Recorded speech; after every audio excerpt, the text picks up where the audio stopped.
All right. Welcome. We are here at the GBBBO channel playing some TTRPG fun. And we are playing Brindlewood Bay. Which, if you only see these usually crazy one-shots, it is all about our old ladies solving crimes as they are part of the Maven Book Reading Society here.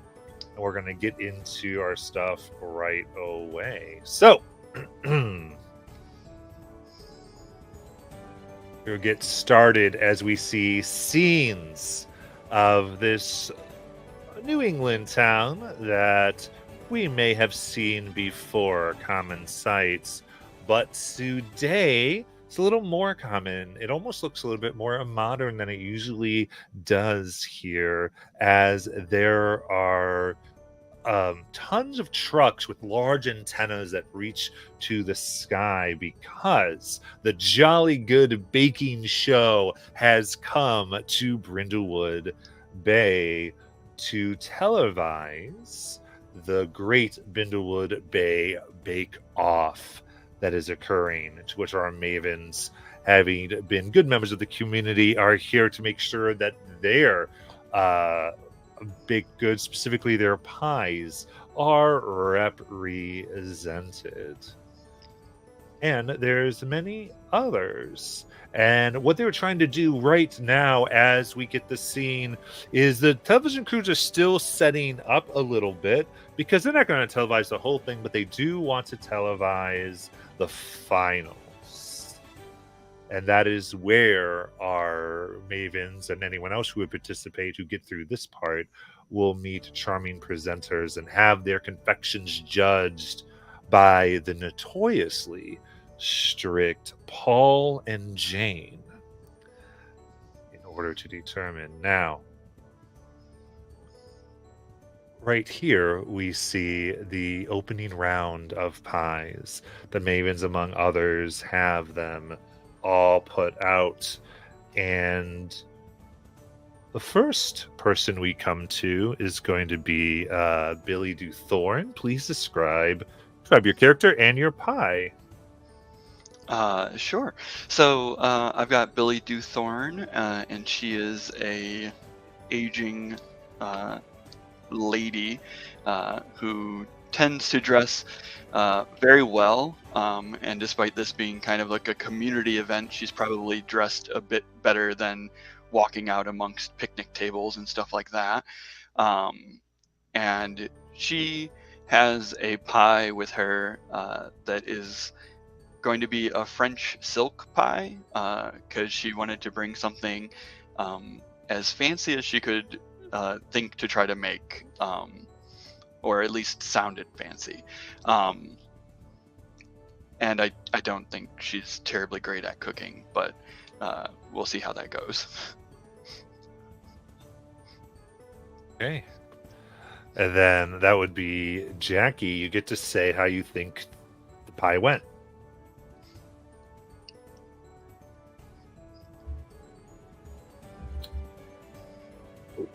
What?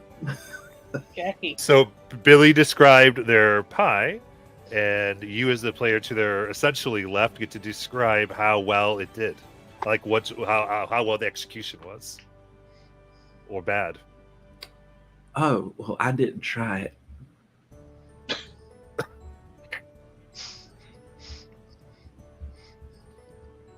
All right. Very cool. So what we're trying to do is, as a player, just go, I think that their pie was like this or whatever. Oh, well, I think their pie was truly glorious. However, obviously not as good as mine, but I'm sure they put in a lot of effort. That should be commended. Amazing. All right. As the pie is being presented here, it's really sweet lady comes up and is tasting your pie, Billy, though a bit posh. is just sort of seeing it, and she you can see her kind of tasting it. You know her as Jane, and some of it has been put to her, and she's sort of giving her opinions before she officially judges. She's kind of like getting this, and you see slightly interesting look on her face as she is tasting this. Yeah, and I'll just be like, oh, this is an authentic recipe. I learned it while I was in France, actually. French silk pies, of course, famously from France. Right, don't fret, dear. Your pie has a perfectly adequate taste. It just looks a bit informal. And with that, Sarlon. So playing Well- Jane Tennant. Well, Jane Tennant, gray salt and pepper hair tied neatly back in a bun because, if I'm going to be cooking, I don't want my hair down in the food. Wearing a traditional chef's jacket with the top 2 buttons unbuttoned, which is normal when you're not actually in the kitchen. The traditional black and white checkered pants, both look well worn, well used. I am presenting a traditional homemade blueberry pie with a lattice crust on top. And any slices that I present to whoever is tasting is included with a slice of sharp cheddar cheese. Excellent.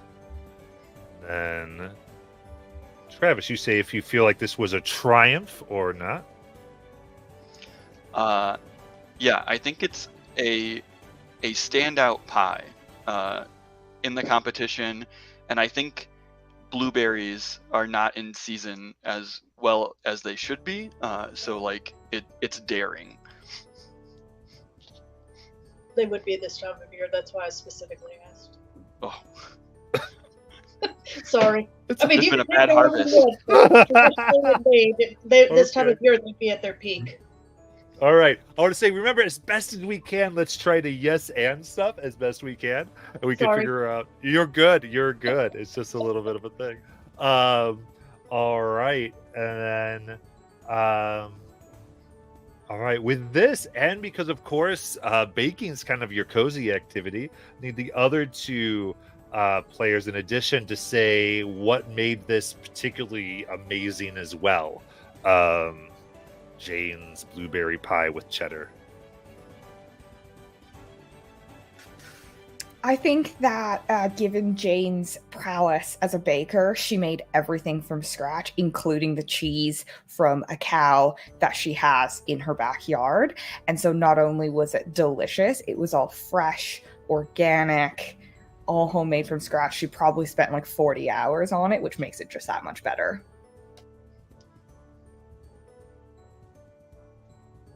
I think it was the visual appeal, of course. Then it really, you could just tell by seeing it from far away that was the pie that everyone would be drawn to.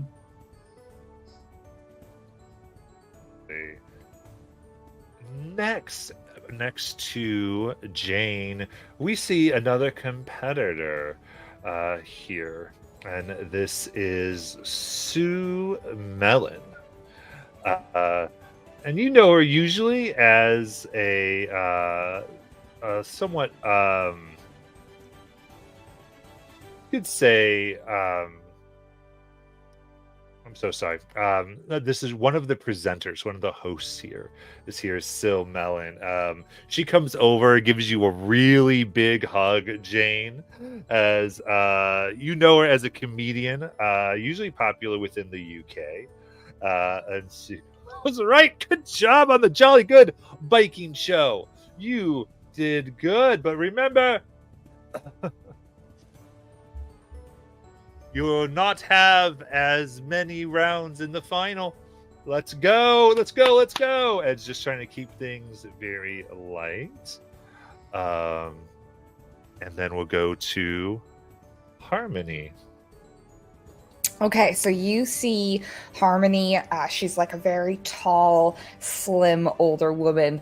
Looks like she probably has grass for breakfast and a bowl of fruit for lunch.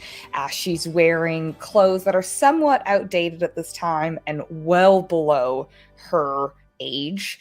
She's got a crop top on with fringes, a matching vest with fringes. She's got bright colored, tight, flowing bell-bottom pants, like with like a swirl tie-dye pattern on them.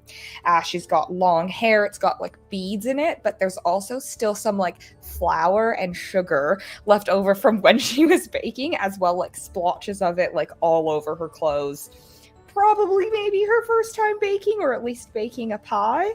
And in front of her, she's got a somewhat disheveled strawberry rhubarb pie that not only has strawberry rhubarb, but it has chaga for immunity boosting and ashwagandha for stress relief. You know, gotta make sure we cover all our bases here.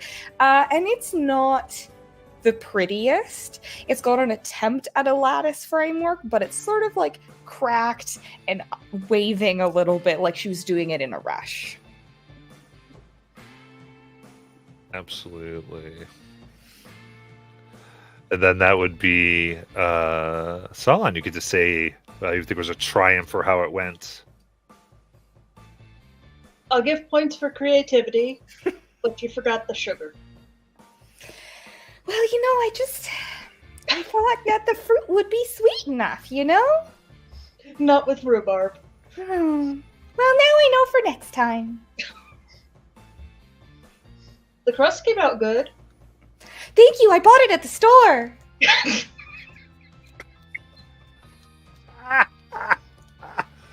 Absolutely. And with that, there's this sound that comes from next to you as we see Scott Lamb, who is hyper organized, and you see has this nice bow tie. You can spy in his left pocket. There's 3 backup bow ties, each of different colors. And Scott was a contestant 3 years ago, and he famously went home after an explosive on-camera argument with one of the hosts, as you would know. And he is presented an amazing pie as well. His is chocolate and banana, and he has particularly done amazing lattice work that is kind of putting him above the rest. Next to him, we see Melanie Blair, who has hair in every single direction, red and dry, split ends, and looks kind of crazy frazzled, though dressed all right. She has lived in Brindlewood Bay, you think, all her life. She was even one of the few people to grow up here.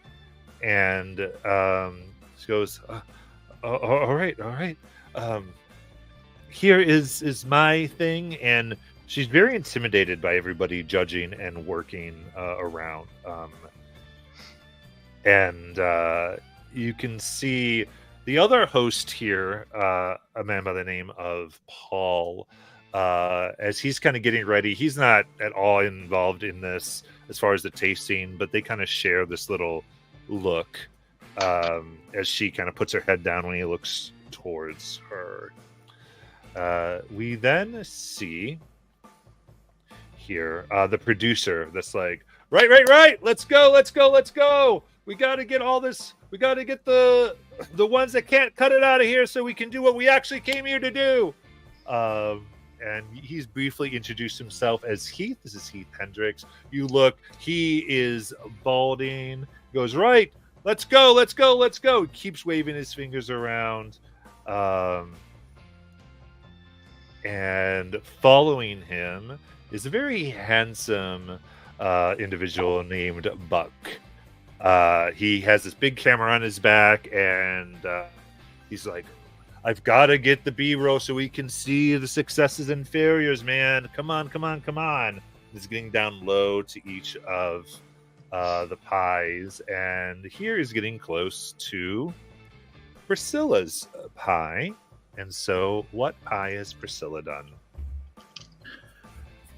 Well, I certainly didn't make it myself, of course. I enlisted the help of one of my friends over at the synagogue, my fifth husband, the rabbi, introduced me to. So it's a bit certified kosher. However, I did ask that she add in a couple of certain ingredients, such as bananas, which are known to increase the libido, if you will, and a couple of avocados and figs. And I'm definitely keeping eyes on this buck and quite hopeful that he will come over and taste this pie.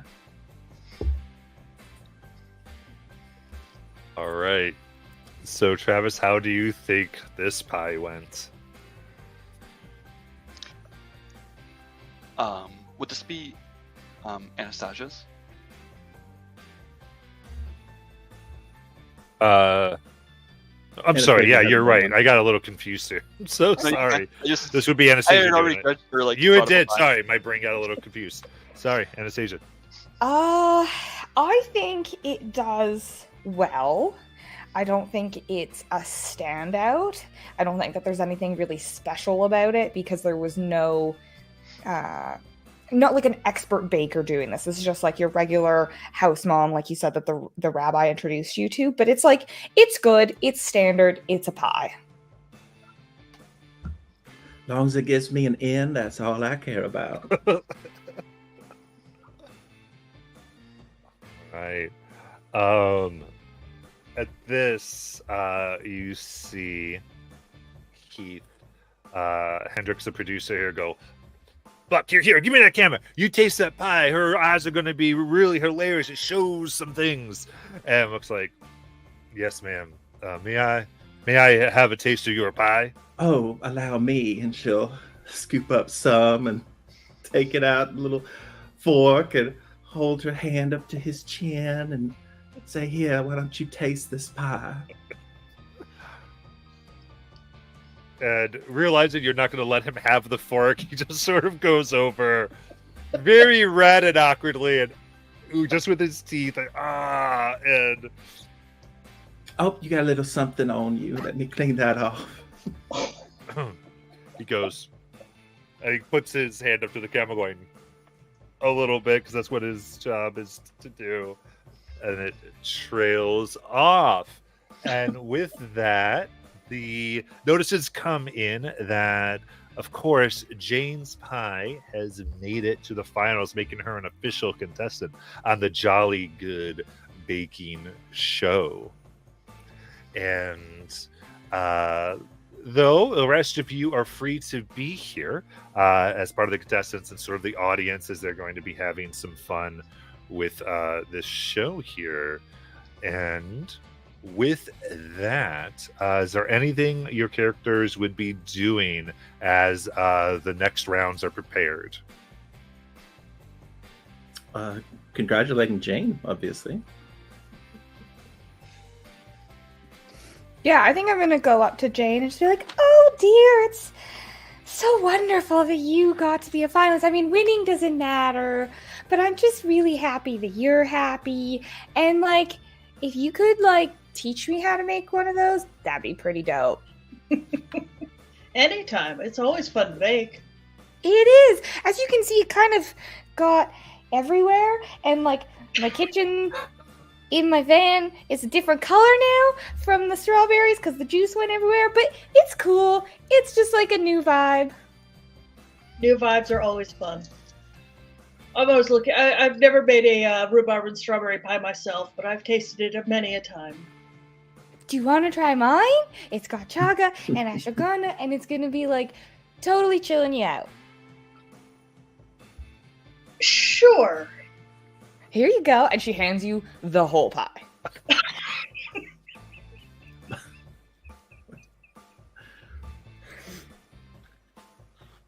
Sorry, hang on. I'm going to have to turn on my camera for this expression.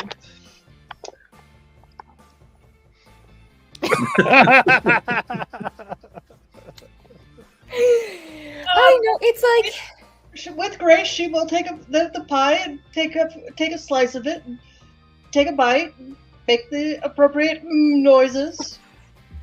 oh, thank you. I Then worked politely put so it back hard.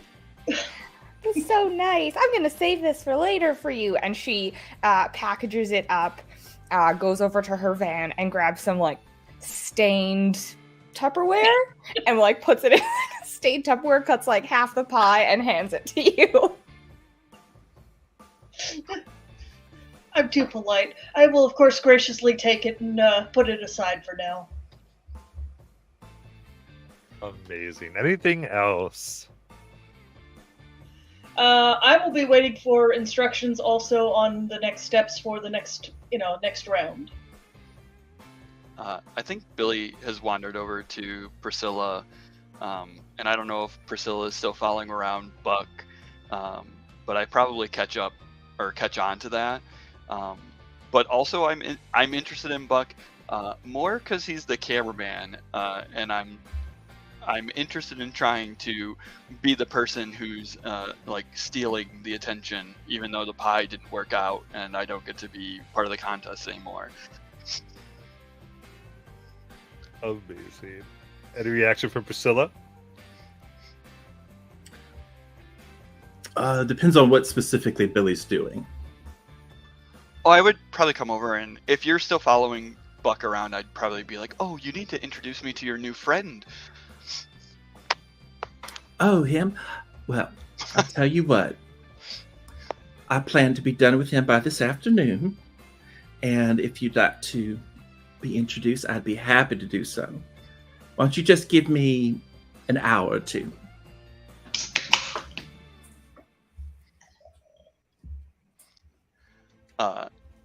Yeah, and I think Billy would kind of like push past you and try to like step in front of Buck, like to shake his hand, which would probably be really awkward because he's holding a camera, probably with two hands, but just to like get in front of the camera.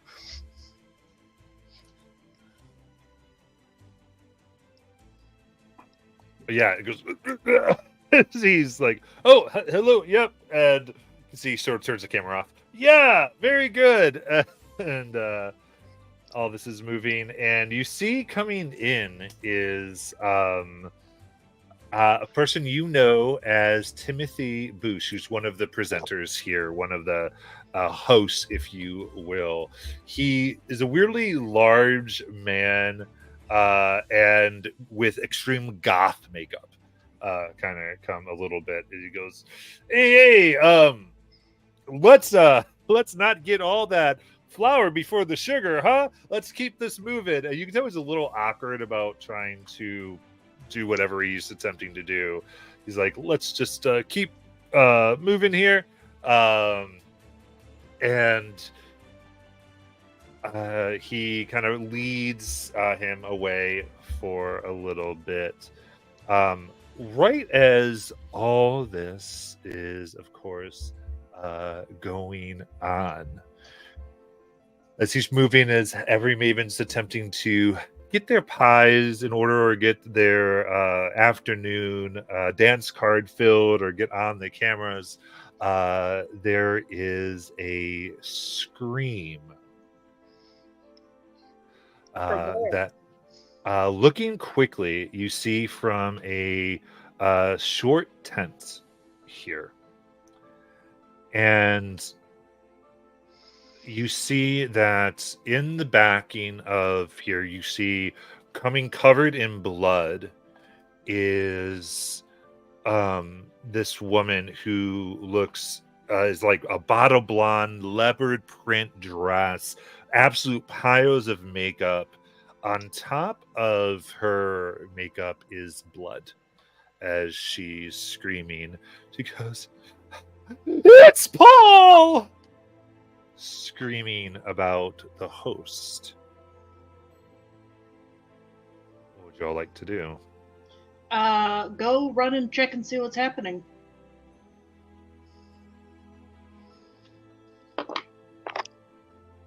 You run in and whoop, open up here, and there you see this white-haired gentleman, clearly dead.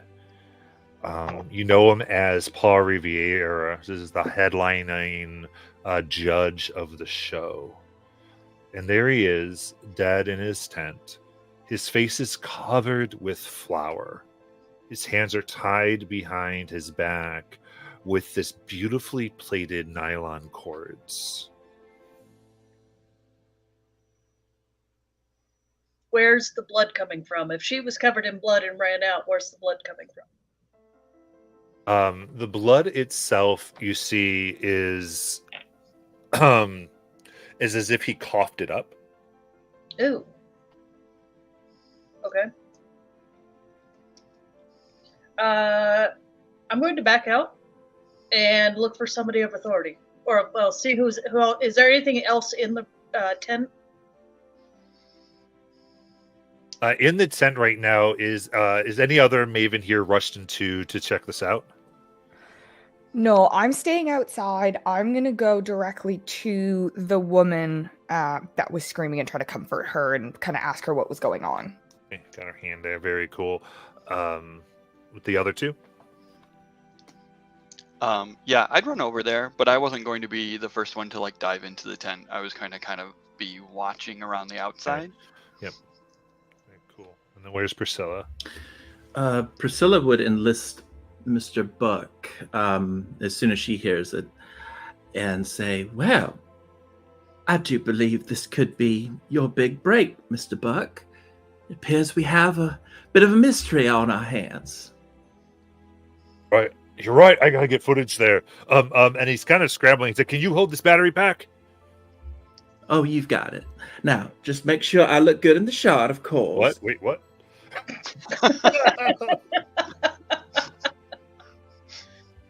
So imagine you rush in as Buck's trying to get this footage and you're there. As you see, he's like looking and filming this body and the whole scene. Oh, as soon as a cameraman comes in with a camera, I'm pushing him right back out the tent. Okay. So all this is happening right here. Okay. So let's go over as Harmony, you're trying to calm and talk to Jane here. Actually, I'm just gonna say Janet so we don't get too confused here. Janet. Too many Yeah. Janes. I'm just gonna say, it's okay. I'm sure it's fine. What happened? What did you see? Where did this blood come from? I don't know. I just I found him and I just tried to put my hands around his just to try to comfort him to wake him up. I thought he was sleeping or he was, trying to do a type of game maybe before the show and she starts to kind of weep a little bit. Oh, darling. Oh, it's okay. I mean, it's not okay. He's dead. But like Chew, it's fine. Did you see anybody around here? I mean, you're not really supposed to touch dead bodies, but like it's cool. I'm sure police won't be mad at you. But did you see anybody? Absolutely. All right, so we're gonna go ahead and let you do your meddling move. Okay, so it is 2d6, correct? Yeah, and I think this would be composure. Okay. Give me a moment here. 7 plus a 1 for my composure, so that's 8. So, in that case, you look at it. So we're learning the system a little bit. That would mean that there's a complication with the clue that occurs. So, looking here, what you find. So as you're talking to her, she's like, yes, she is kind of breathing. I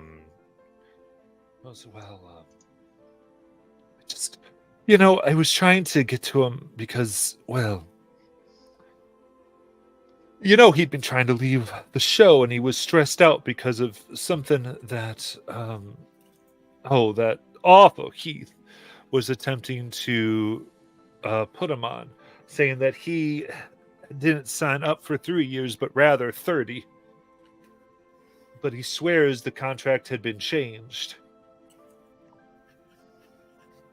So he signed up for 3, and then the producer told him he was 30, so that's like 10 times longer than he thought. That's like, how old is Paul? Like, is he in his, can I tell how old he is? Paul looks like he'd be in his 50s. Like, he might die before he finishes the contract. That's a long ass time. Absolutely, and he's so wildly popular. He only did this to get his career started, and like kind of his profession. Of course, I have a luxurious career, but he just started, and it is ridiculous. But I know, so I came back to attempt. I knew he was upset about it, and I was trying to help him get his game face on, because if he didn't do well on this, I mean, there would be no hope for him to get anything better. And anyway, that's when I found him. Was there anything next to the body? You know, like weapon or like, I don't know, anything you could use to kill a person. I think so what we're going to do here is we're going to kind of go from that scene, since you got a clue here, and go to this other. So there's the 3 of you in the tent here, and we said, I know Jane is kind of pushing the cameraman out a little bit, and he's doing a thing where, like, you feel like you've pushed him, but he kind of keeps in there, or he's through people's legs. You see, he's doing what he can, but definitely you've pushed him back a little bit. But what would you all like to do? Who else is in the tent with me? I accidentally closed it out of the window somehow. Perfect. It is your other 2 mavens. The producer was in here, as well as Buck, who you've kind of pushed out. Near the tent, a lot of the other ones who have been introduced. When you say producer, do you mean Heath or Paul? Heath. Okay, Heath came along. Okay, I didn't realize. Yeah, Heath's producer. Paul is the person who was murdered. Yeah. He's one of the judges. Paul's a judge. Yeah. Okay. I'm making sure that nobody's touching the body. Obviously he's dead if we're not seeing any breath movement. I'll yell at somebody to call the police.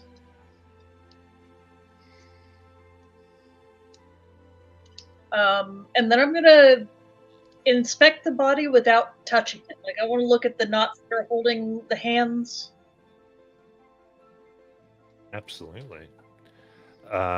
Yes, call for police, and you start to do your own little investigation as this is happening. And of course, part of this isn't the first time all of you have been around a murder here. You are known for meddling in the town's police affairs, much to their consternation. So you cannot help yourself but get clues, since the police aren't here yet. Yep. But I'm also smart enough to realize not to touch the body. Oh, yeah. 100%. I was going to say, if Jane is going to, like, I'll see the situation that Jane is trying to, like, look into things. I want to try to lead Buck away. Jane was trying to push him away. I want to distract him, or, like, get him to either drop the camera or change the focus of the camera so he's not recording whatever Jane's doing. Absolutely. Yeah, I feel like this is going to fall under the day move. What is something you're afraid that would happen if you fail at this? I think I'm worried about whether or not there's going to be obviously Jane's trying to be cautious, but meddling with potential police affairs I think I'm concerned that we would be implicated in this somehow, erroneously. Then give me presence, please. I've got a 3 and a 3, and I've got +2 presence, so 8. All right. Perfect. So you can definitely do this if you can keep it so that Jane's activities are hidden. However, if you do, this idea that you didn't want it filmed is going to put you in a place of suspicion. Do you Sure. still want to do it? Yeah, that's fine. I think I'll probably distract him by pretending that I've seen somebody like fleeing the scene, or that there's somebody running away that he needs to. That would be more important to catch footage of. Bach, as you go, someone over here. He goes, what? And he follows you. Um, and with this, does this cause Priscilla to do anything? Oh, well, Priscilla had plans for him, but I'm just going to let this play out. Yeah, all this. That's all at once. Okay. Moves and begins following this. I will say that I think Buckhead's bought in as he's sort of like, oh, do you want to catch the killer? Like he's just caught up in whatever terror you've spun him. But it's up to you if Priscilla participates in that. No, Priscilla was going to take him somewhere else. Yeah, okay, that's fine.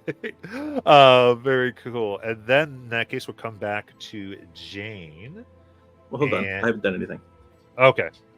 So with those, so it sounds like the cameraman's gone and Billy's gone and Jane's investigating stuff, correct? Yes.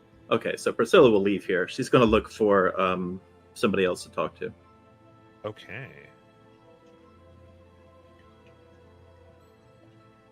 So, 1 second here. Oh. Okay. I apologize. We're going to have to quickly do our 15-minute break a little early. And then we'll come back to Priscilla finding somebody else. See you in 15. Sure.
Alrighty. Come on back here. So, Jack, I just want to check that you're with Priscilla ready to go, since we're going to start with you as you went off. Yep.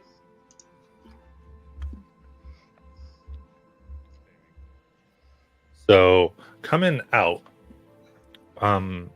outside the tent, now that there's tried to be this perimeter being pushed in, you do see there's Janet Leaf here, who's one of the judges.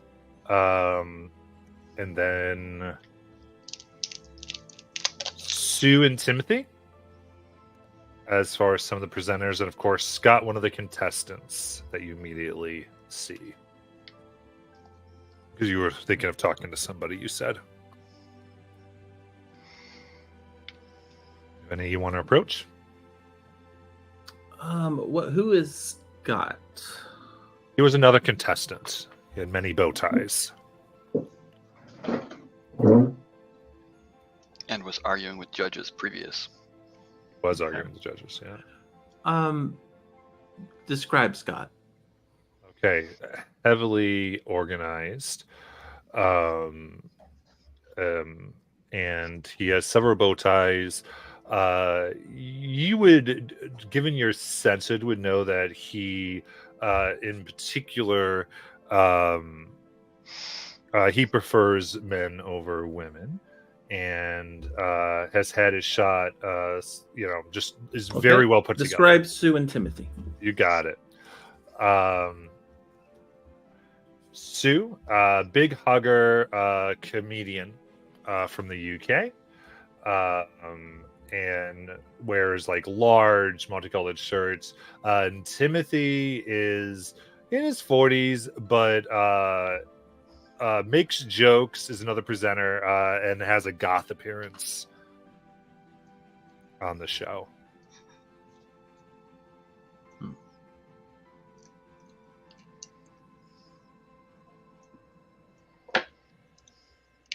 I know.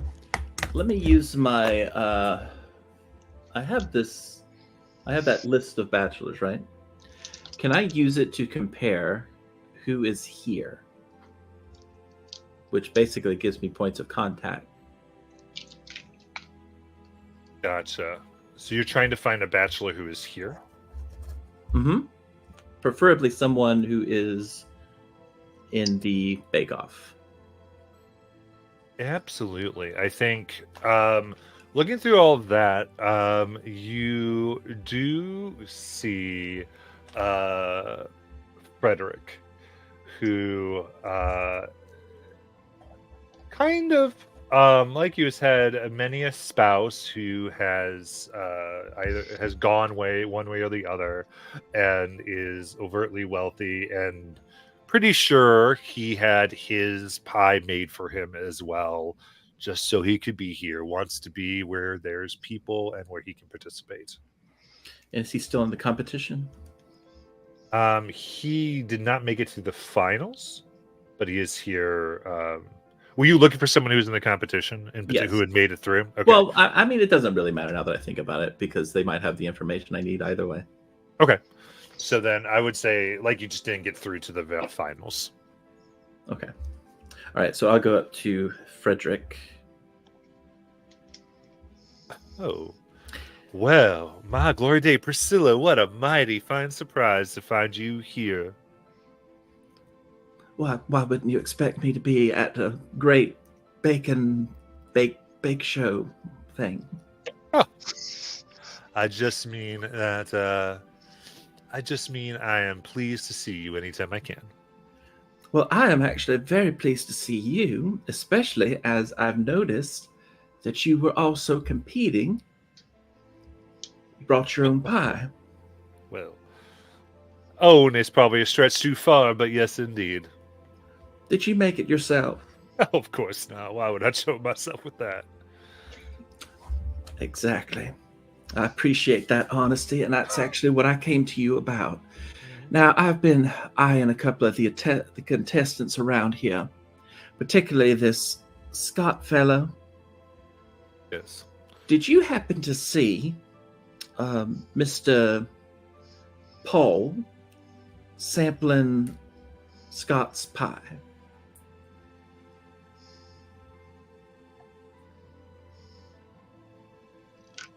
I can't say that I have. Interesting. What about Timothy and Sue? I've noticed they were the ones moving about the area, presenting each pie. Did they seem to show favor to anyone in particular when it came to Paul sampling these fine cuisines?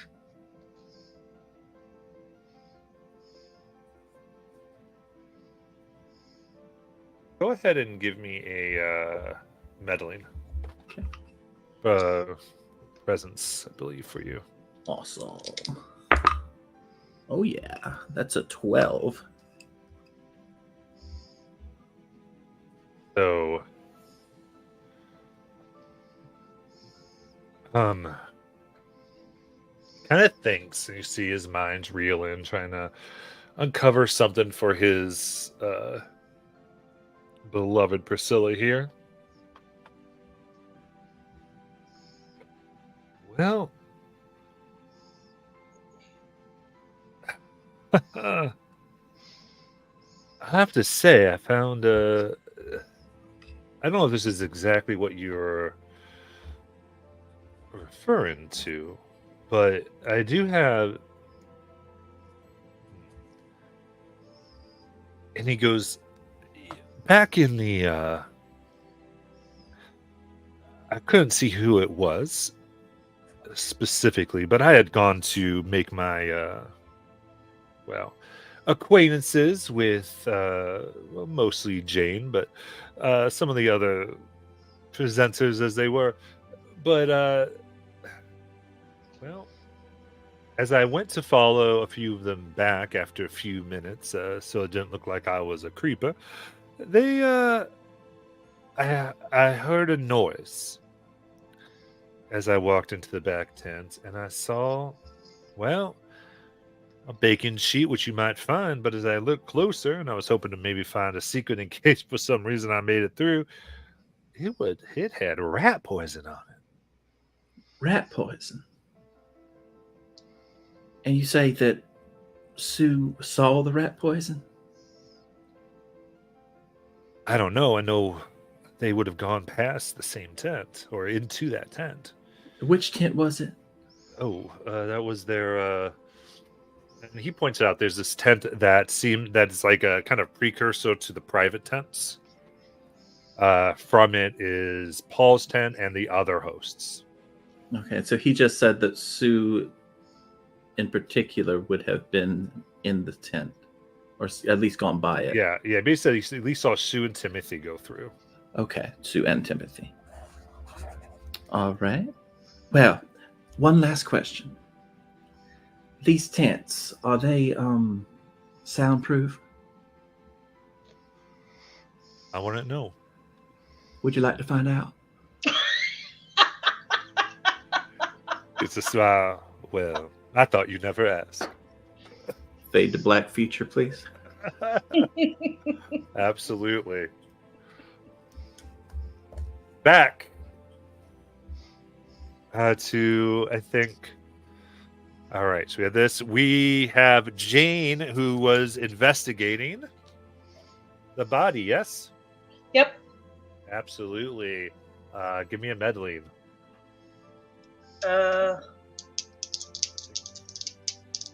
Added to it will be...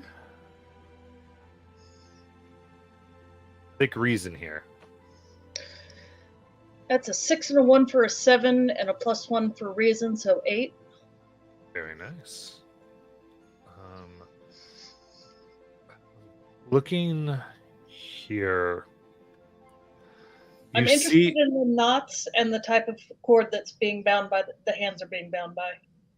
Okay, you're specifically checking that out.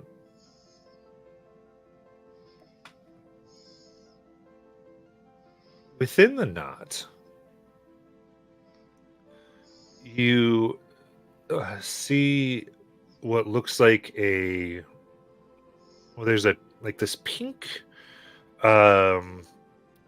letter writing paper, very fancy, almost looks like it's handmade. It's all textured, and it's got roses, and it's wrapped up within the knots.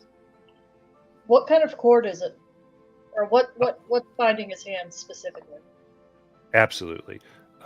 Specifically binding the hands here is beautifully plated nylon cords. So whoever tied this up was definitely, they didn't do it hastily.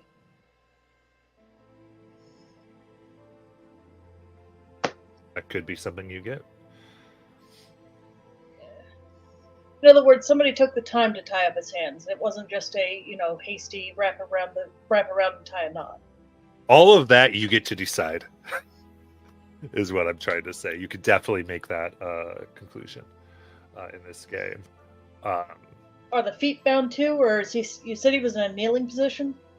Yeah, the feet are bound the same way, and there is this letter tied up in the knots itself of this paper. No way to easily remove, is there?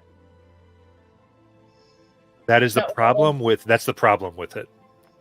With the 7 to 8, there's a problem with the clue. The problem is it's tied within the knots. You can try to come up with something. I could probably try and pull it out, but that would be tampering with evidence, and that could be a smackdown from the police, even if it's a verbal one. Right, and that in this game would fall under a Maven move if you want, because it's a risky, and so you can do that to try to do it. It's up to you. This is a cooking competition. Do I find any boxes of food-safe gloves or disposable gloves? Absolutely, I think that's very reasonable. You probably have some on you with your baking utensils. Okay. I'm going to slip on a pair then, and see if I can do a risky move and try and pull the letter out without damaging it too much. All right. So with this, I think this calls back to your early days. So actually, let me think. I think you mostly have to be calm for this. So we're going to go ahead and do composure. Oh. But before you roll, what are you afraid is going to happen? I don't want the paper to rip. So if I still start to feel it ripping, I'll stop immediately. Okay, so it's rip and maybe exposure. Okay. Oh, that's much better. That's a 6 and a 3, so that's a 9 with 2 composure, so that's an 11.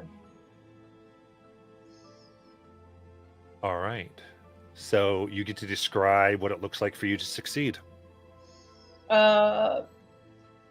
Keeping my fingers mostly to the tips, teasing it out, trying to leave the knots intact, and I'm guessing with an 11 I probably succeeded, so pull out the letter and hold it by the extreme corners to leave as much, to not touch as much of it as possible, and then see what's written on it. Okay. Examining it, you can see rather racy language here, depicting this love for Paul. How much this person misses them, and the murdered guy longs to be alone with them once more, come back into our shared room, and it is signed by the British Prime Minister. Oh, like the actual name of, insert British Prime Minister here. Indeed. Are they male or female? I'm going to let you decide that.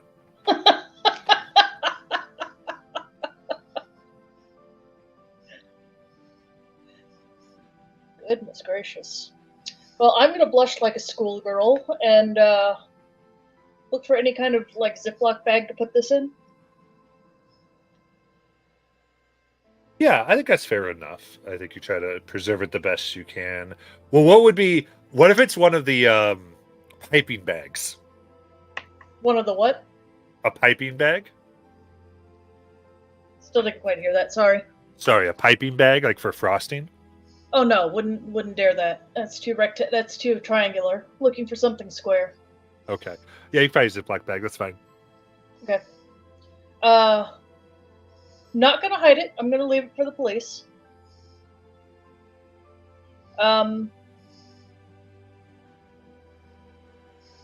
Yeah, I'm just gonna wait for the police.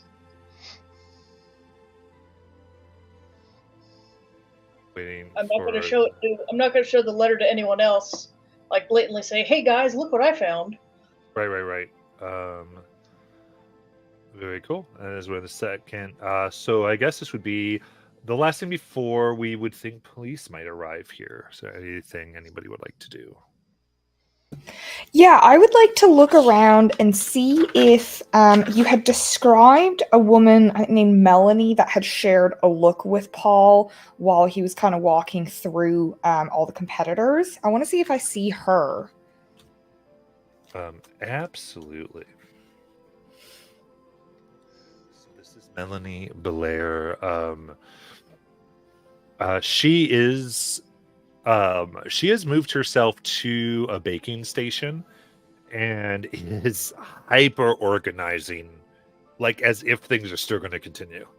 She's still like, okay, just very focused on what's going on, whether this is her dealing with something, you're not sure, but that is how you find her.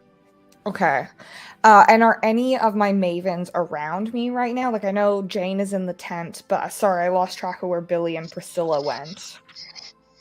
Priscilla faded to black, I thought. Oh, that's right. Yeah, that's right. Priscilla might be busy. Billy might be nearby though. Okay. I might probably sent Buck off on a goose chase and kind of like walked away. I might just kind of make my way over to Melanie and I grab Billy as I do. And just kind of say like, listen, I don't know if you saw, but I saw like Paul and her shared a look and like, I don't know, seemed kind of sus to me. So I think we should just go like chat with her. Maybe she knows something. And I kind of nod to you like, yeah, I saw he kind of hung his head after that.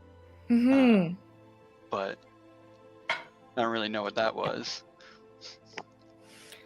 All right, so I'm going to walk kind of up to her and gently, kindly just be like, hey, I know we don't know each other. Your pie looks dope.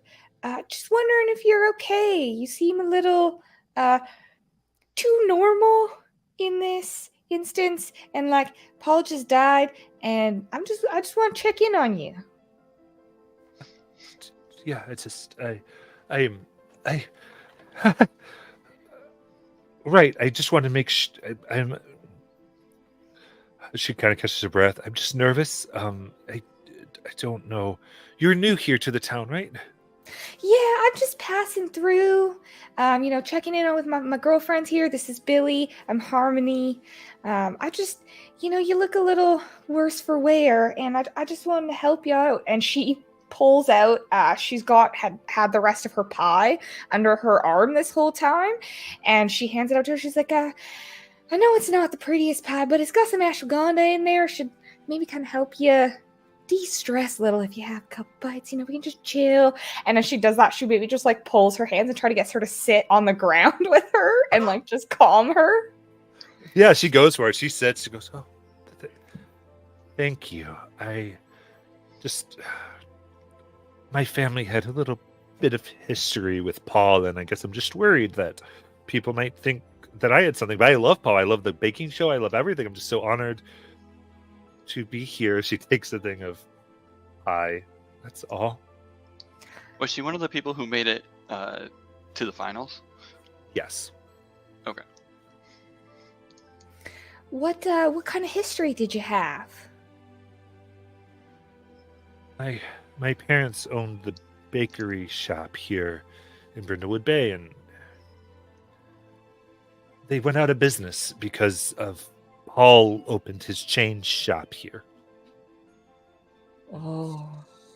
But I mean, I've always wanted to be on the show, and why would I hold that against him? I love the Jolly Good Baking Show. I love it. It's everything. Why would I do anything to harm it? It makes no sense. I'm just proud to be here. I'm happy to be here. That's all. Yeah, we're not like accusing you of anything. I just kind of thought we'd have a little talk. Did you ever talk to Paul directly about this? Did your family ever try and, get maybe some support from him to continue their business? Give me a meddling. Yeah, not great. It's a 5. 5 with presence. Does that bring it up at all for you? No, my presence is 0. Okay. Amazing. So she kind of goes, all right. She kind of gives you this look like, you think you know so much? What?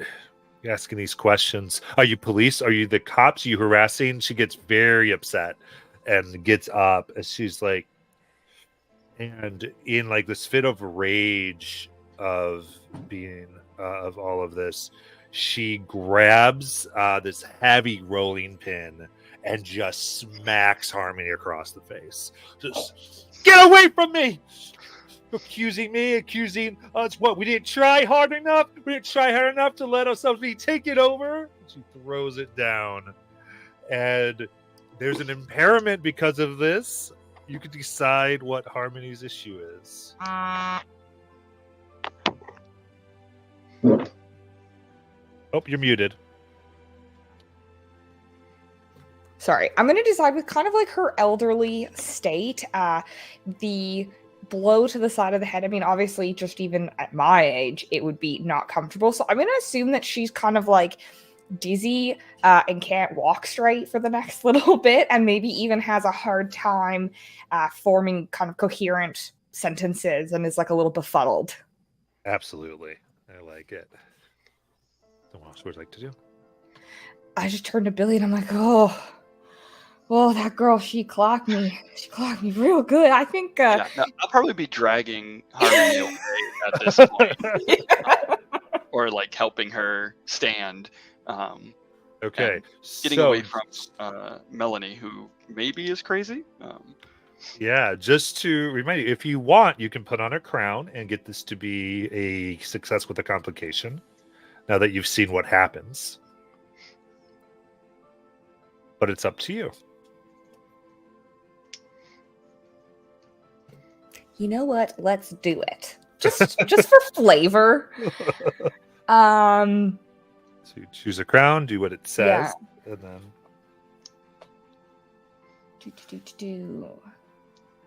Sorry, I'm just trying to decide which one is best. Listen, and she's like really like struggling, like, Melanie, I know that it can be hard, given that your family, you lost the bakery, which like super isn't cool. And I know that you probably felt like maybe like you weren't good enough for your family, or you should have done more to stop it. I know what that's like. I mean, look at me. I know I'm probably not my mother's perfect idea of a daughter. I know that I haven't been a perfect daughter. A long time ago, I should have been there for her. She left my daddy, she remarried, and, well, I was young. I didn't know better. I was 16, and I left. And she was left alone. And I've had to live with that my whole life, so I know what you're going through. So I'm using a flashback showing how I was a perfect daughter or sister.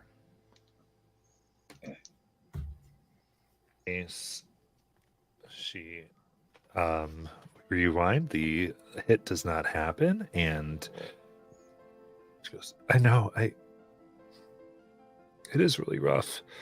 I tried my best, and breathes. My parents, their savings ran out. I don't know what I'm going to do with them. I don't have room in my house for them. They're not going to be able to be in the nursing home here at Brindlewood Bay. They're so old. I asked Paul for help last night. I pleaded with him. And just like what you said, and just, anything, just help them in the last few years. They won't have but 1 or 2 left, or I just said, please, anything. And he just said, of course. And he handed me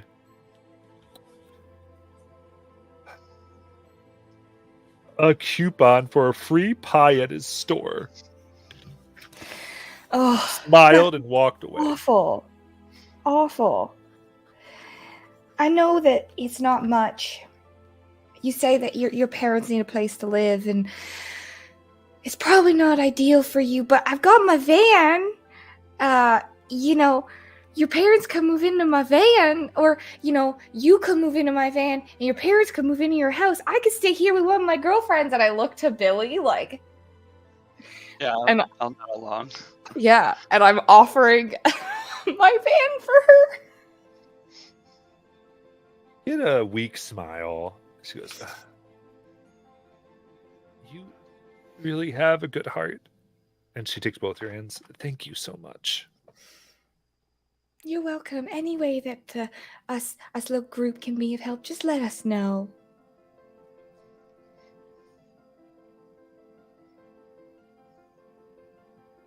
Anything you wanted to make sure happened, Billy? No, I don't think anything terribly important. I was gonna maybe, I think we're done talking to Melanie for the most part. I'll maybe like put an arm over Harmony's shoulder, and I'll be like, it's a shame a good heart doesn't really help us bake pies, though. Walk away. So shady. So shady. That's shady. I love it. Harmony doesn't even... She's like, yeah, you're right. Hearts don't bake pies. Right. Priscilla, coming back after the Black Fade with you and your friend here, you look... You already forgot his name? Frederick. Okay. With your friend Frederick.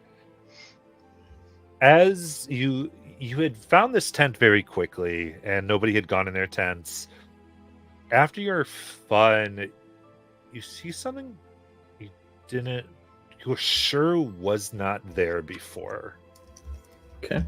You see this tray where there's about 15 gingerbread men.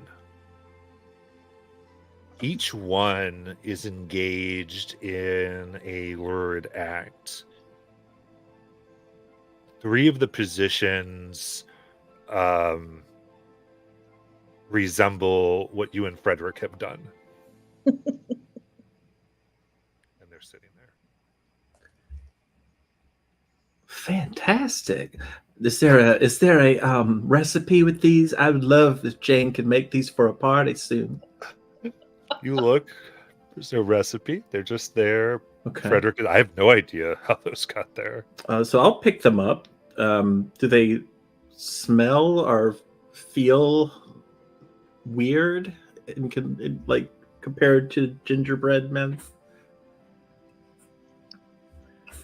The only thing that puts you at pause is they're warm. And almost as if they've only been out of the oven for a few minutes. Okay. So this tent that I'm in, how big is it? Tent is 20 by 10. Okay. And where are all the hiding spots in this tent? There are there's under the bed, there's a few closets, that type of things. It's almost like a decked out bedroom. Okay, and I have a question too. Gingerbread men are fresh out of the oven. They're going to produce a certain aroma. So when was the aroma first present? You just noticed as we got back from the Fade to Black, I would say. Okay. I need to investigate the Fade to Black. Is there a what about under the bed, the cot, or is there a like I would check all the the sides of the tent. I'm looking around. There's clearly an entrance to this thing because we would have zipped it back up. Absolutely, absolutely. Go ahead and give me a meddling.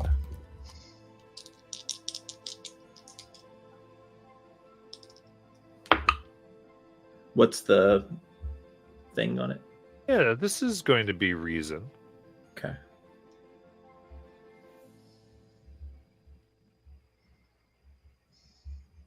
That is 8.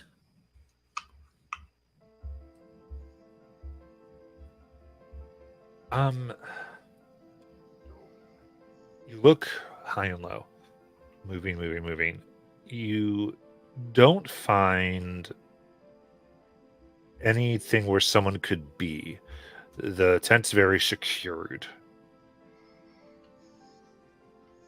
However, underneath the bed, you do find a ball gag, handcuffs, and a riding crop. Giggity. Ooh. I'm going to take those.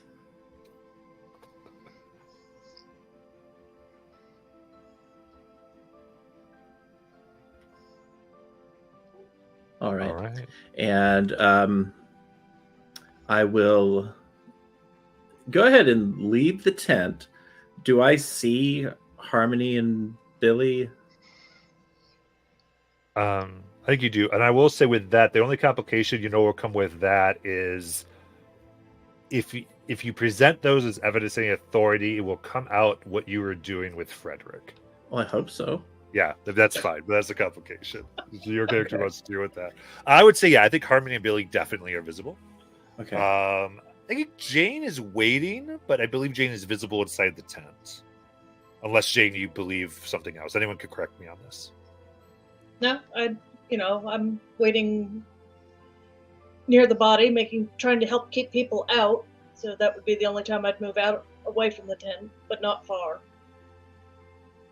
All right. So I know I'll at least approach Harmony and Billy real quick, while straightening down my hair. All right. So I found some clues. There's a tent near here where supposedly there was some rat poison.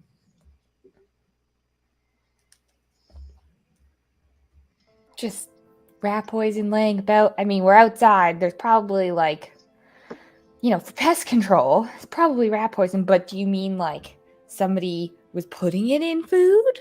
Well, I have reason to suspect that both Sue and Timothy passed their way through that tent. Why would they need rat poison at a place like this unless they were, of course, expecting rats? But of course you're going to expect rats outdoors. Why would you put poison outside? It makes no sense. Mm-hmm. Did you talk to Sue or Tim? I mean, you've been gone a little while. Oh, I did plenty of talking, just not to them yet. I was just gathering a little bit of feedback in the area.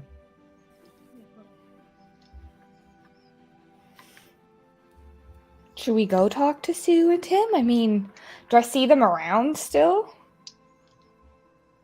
They are around, yeah. Yeah.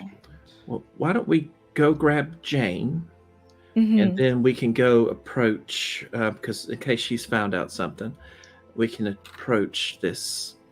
Either Sue and Tim, or we go directly to the tent first to verify the rat poison was there.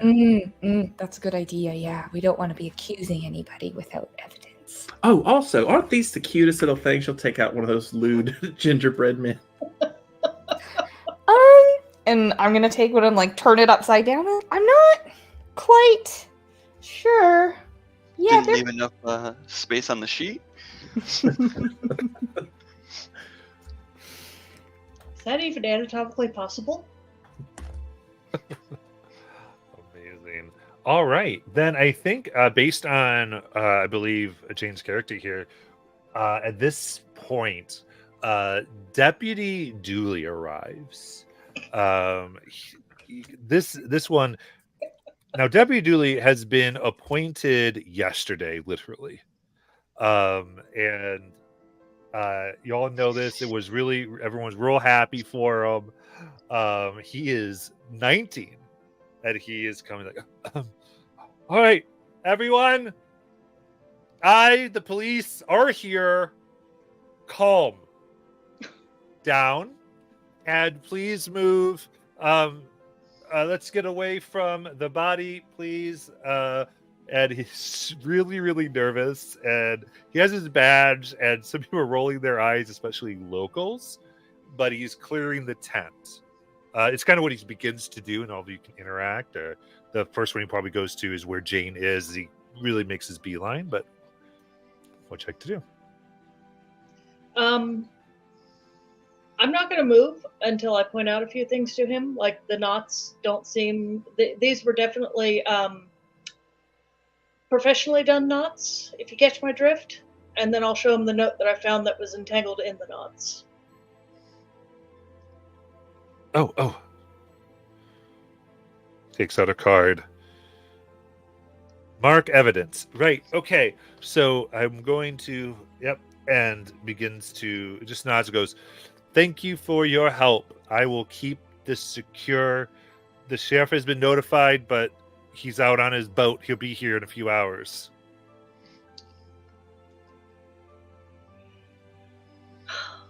I'm going to just shake my head at him. Just, that soft, like, oh boy.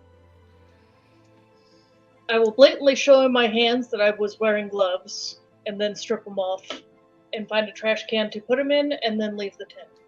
Okay. And look for the other ladies. Absolutely. And as this happens, this was in the afternoon, and this time has taken us past when they wanted to be filming, and we are now into night, as he has asked everybody to stay on the scene until the sheriff arrives. So no one is allowed to leave currently. We can move around. But the three of you are together. Or 4 of you are together, rather. So I think that Priscilla would mention the things that she found out about. And since we haven't gone to that tent, she does mention that as well.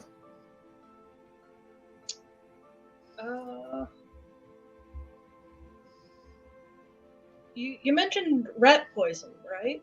And adult toys? That's right. This one right here. And she takes out the riding crop. And I've got a ball gag. And I think handcuffs. I can't remember what the other thing was I found. Well, the riding crop, handcuffs, a ball gag. Okay. The gentleman in there, Paul, I'd say those knots were a precursor to foreplay in certain circles. But rat poison? Well, I kind of remember somebody at a different restaurant got poisoned with rat poison, and more blood than should have came out. So you don't think it was the rat poison that did it? No, rat poison could have caused that much blood to come out exponentially. Nasty business.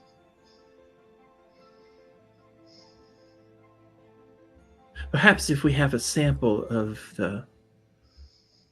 Well, we should actually go make sure it's still there, because chances are they tried to move it. Who?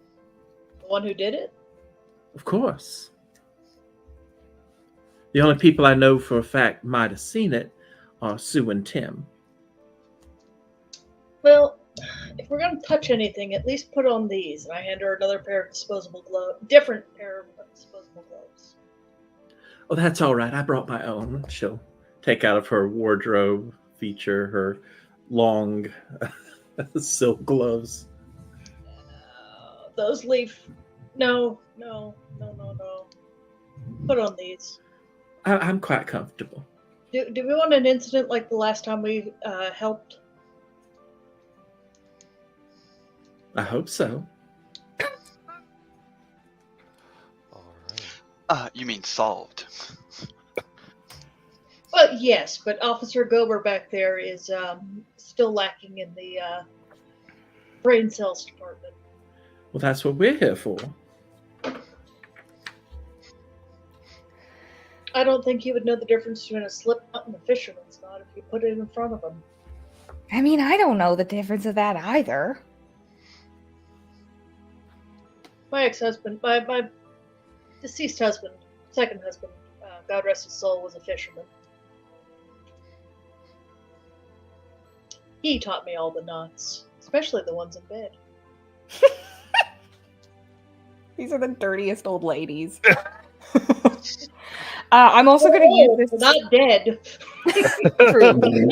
True. I'm going to use this opportunity as well to tell the girls what Billy and I found with talking with Melanie, that like her family kind of was on the brink of bankruptcy because of Paul's company, and that she'd asked him for help, and that he laughed and gave her a coupon and was very disdainful. And maybe Paul deserved to die.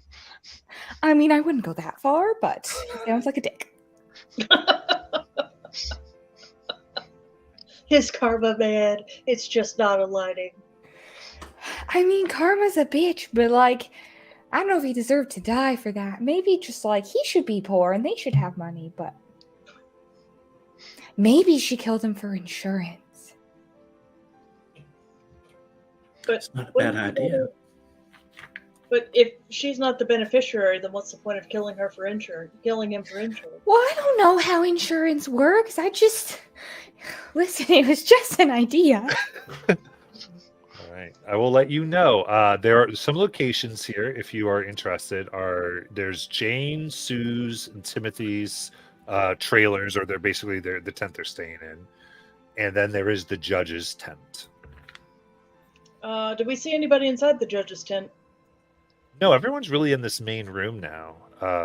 If you would like to snoop, or at least you don't see anyone who looked like they went in. I mean, you pretty much have to go in if you wanted to.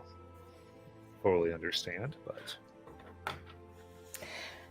I mean, I think we should check out Sue and Timothy's tent. Where's Absolutely. Scott? What did- Sorry, what's that? Where's Scott? The contestant that was picking the fights? Scott is still here. You find him. He's actually showing off his bow ties to Melanie right now. Where's his tent? So he's a contestant, doesn't have a tent. Gotcha. Because he's a local. Got it.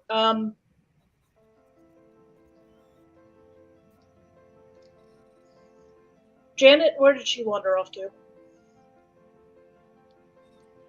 You're looking for Janet, the wife here. The one you kept calling Jane, but we kept confusing her with my name, so. Yeah. Sorry, not the wife. So this would be the judge. She is. She's moving about next to Sue right now. And Sue is kind of keeping her uplifted, and you can see they're sneaking like little flasks of alcohol. Nice.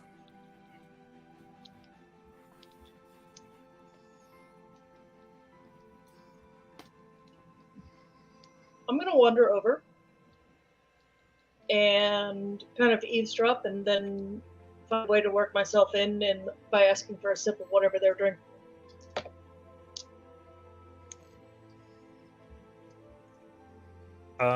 Yeah, come up there and go.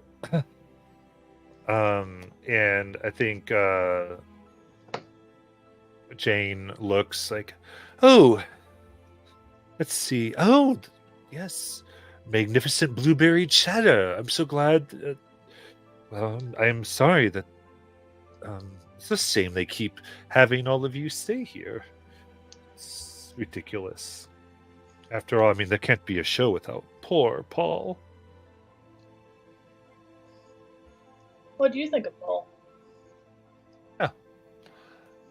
He was an amazing co-judge, and his tastes were impeccable. What do you think of him personally? Like, off camera? Give me meddling with presents. Meddling with presents.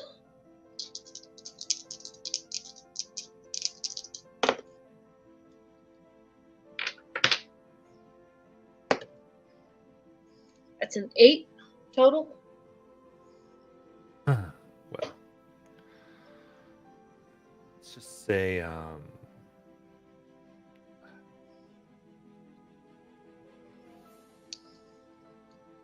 Paul was, you could say, very concerned about his own success. And he was polite enough, but she takes out this invitation, very ornate. You actually think that there's gold inlaid in the paper, like real gold. She takes it out and she shows you this official, notarized, sealed. See the seal like is broken of Buckingham Palace, inviting to the cast and crew. And it lists names, but Jane's name or Janet's name is not there. Everyone but Janet. Just say he pulled where he needed to be the star.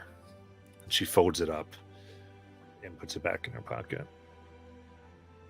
What was the date on that? Would it have been recently or soon to happen? It would be within the next week. Okay. After the show. They were going to fly back basically and then go to that event.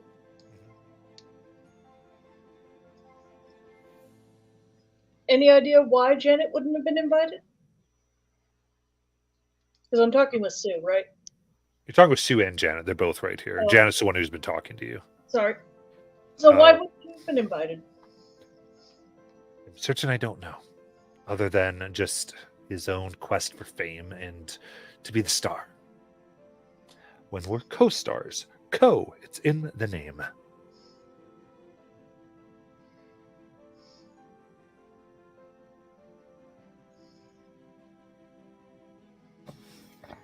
I'm going to assume that, at least for myself, at this point, I'm going to have tried to insert myself in the conversation as well. Likely much less smoothly than Jane did. And I'm just going to kind of like maybe, I don't know, you imagine like her popping her head around Jane's corner and be like, how did that make you feel? Probably not great. Amazing. Certainly not. Look. Well, we've got the best and the top and the bottom, let's say, here. Marvelous. But I guess it made me feel much like your pie. At the bottom. Bitter and needed more sugar. Listen, we're all just learning and we're all just doing our best and we're not here to beat anybody, except apparently somebody, well, not beat Paul, but they murdered him. So I guess somebody was here to beat Paul. Any idea who that might be? Yeah, who hated him? Aside from yourself, of course. I'd hate him. I just wish he was better. And I think Sue kind of comes up.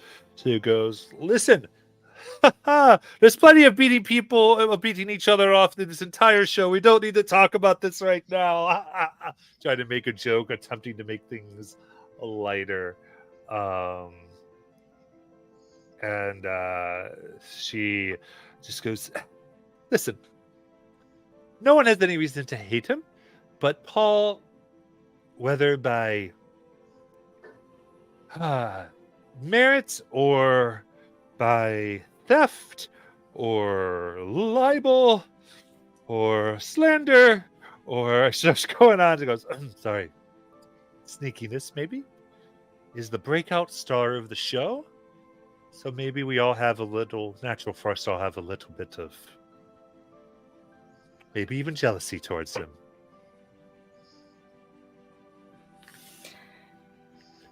Yeah, I mean, jealousy, that's That's a nasty one. I don't really know the last time that I was jealous of somebody. I mean, look at me.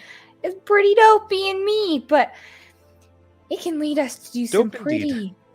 it can lead us to do some pretty awful things. And do you have any idea who might have wanted to do this? I'm not saying you hate him. I'm not saying anybody hated him, but clearly somebody was mad enough that they did this. Do you have any thoughts about this? All right. Give me a presence meddling.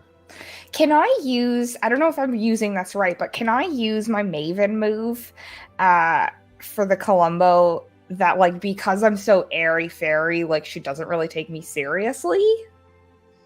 Absolutely. And so it would, even on a miss, it would give me an additional clue. So I want to use this moment for that. So my presence roll will be, let's try to do good. Oh, not good. That's a 6. But it's a miss, but even on a miss, you're going to get a clue. All right. Let me quickly find my Columbo. Oh, I was writing auto moves. That's what it was me. Here we go.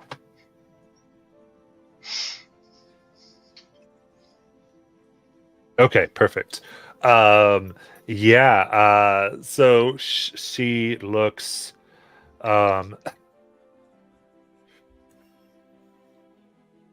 Officer, I'm being accused of a murder on my own show. And you see the deputy come out like, Miss Harmony, we've told you before, this isn't the time. You know the sheriff hates your meddling. I'm going to have to take you into custody. That book club's a bad influence on you, and starts to take you to the murder tent. Hey man, listen, I'm not accusing anybody. I'm just trying to find out what's going on, and this book club, it has, I don't know what you badness comes from books, only good things come from book. And she's very distraught that she's been accused of this. You guys saw me. I was just here outside when it happened. I couldn't possibly have murdered him. She's like looking around for somebody to help her. Yeah.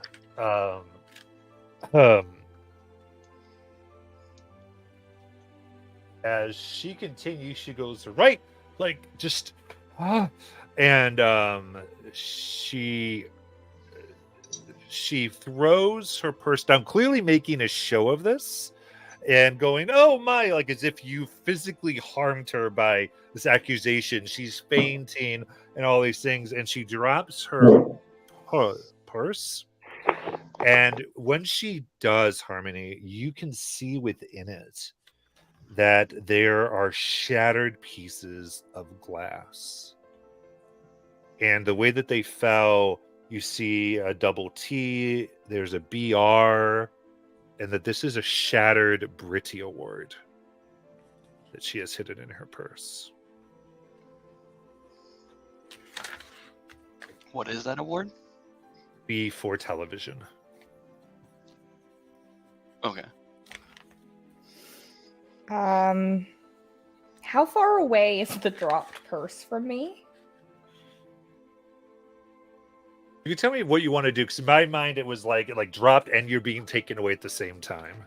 So as I'm being taken away, I want to like somehow fake that I've been tripped and try and like fall near the purse and try and like steal a piece of the glass so I can try and specifically see whose name was on the award.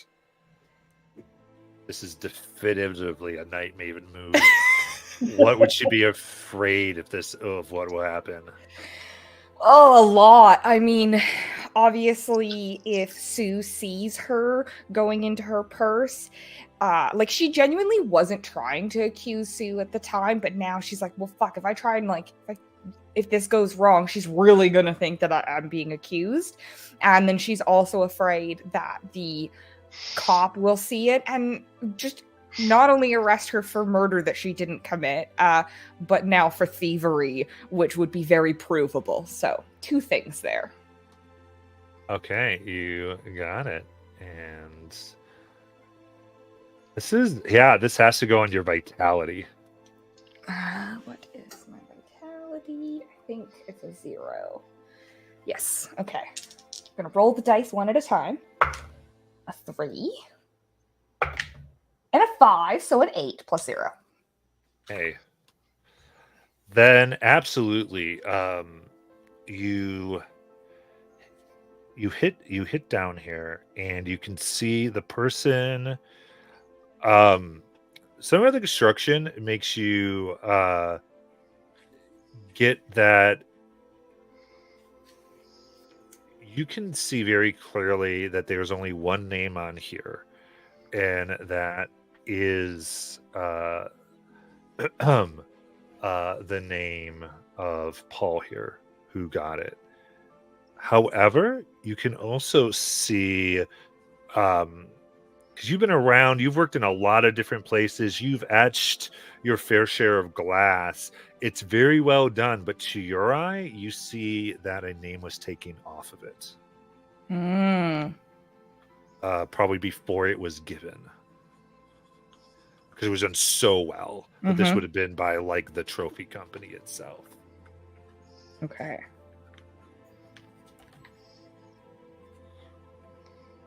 Right. Then definitely I'd love to give Billy and Priscilla time to do cool things. I know Priscilla's heading toward that tent.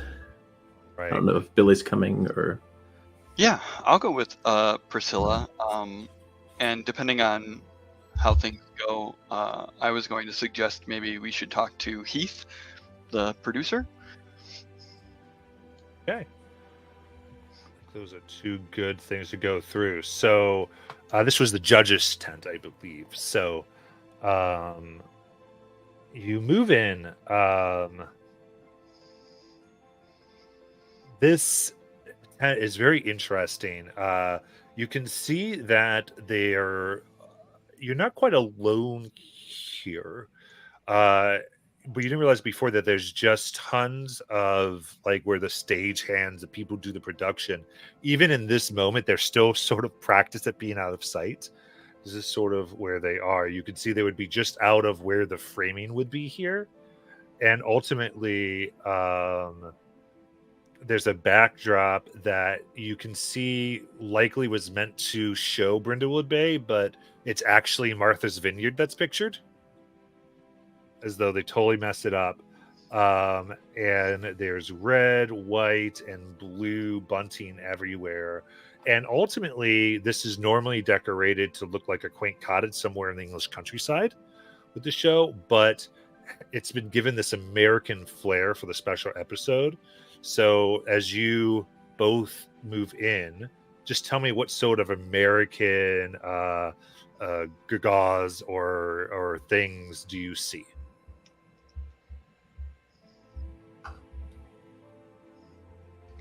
I think there's probably neon lights of some sort in the area.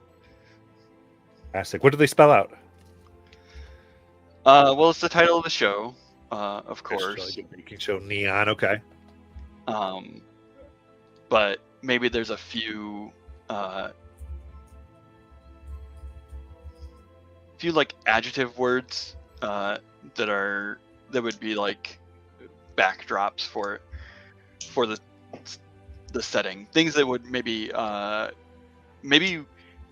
words that would make more sense to a British person to help them to relate to the American like setting or something. Like, oh yeah, okay, these American people are saying words that I don't quite get as well, and like there's the word I would be using. Amazing. It's like a American to English translation in the back in neon lights. I am digging it. Sweater equals jumper. I love it. And Jackie. Yeah, I didn't quite understand what you were asking. I was saying that this has been decorated to be quote unquote American from a British perspective. And just what do you think what I'm asking you to name a detail? Okay, so they get a bunch of red Solo cups. Okay. I love it. All right. What would the two of you like to do here, you could probably get the producer if you want, but you're in the judge's tent. Now you say this is where they saw the rat poison, this person you spoke with? Yes. If you want to talk to the producer, I'll try to take a look around, see if I can spot the rat poison. Sure, I can keep people distracted for you. Make sure nobody wanders in while you're looking.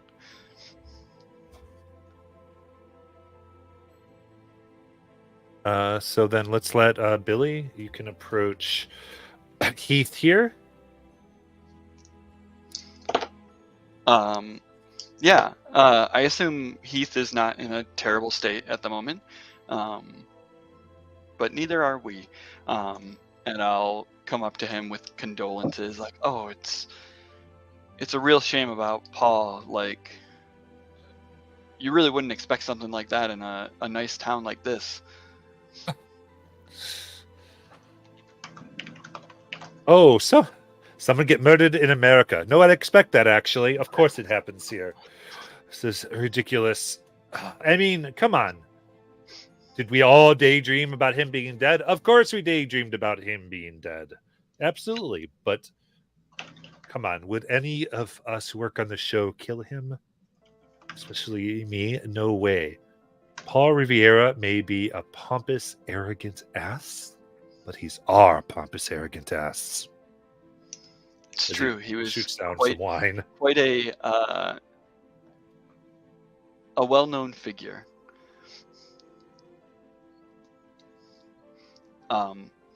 And I think I'm going to try to strike up a conversation with Heath to see if I can get information about how the show was doing. Like, maybe if the show was doing, starting to do poorly or something like that. Absolutely. Give me the meddling with presence. I've got a 6 and a 1 plus 2, so 9.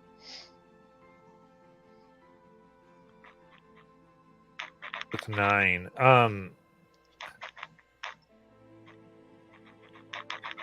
You talk, and he's been drinking, and he's like, I mean, Paul was trying to leave the show, which had everybody on edge. But Right. I mean,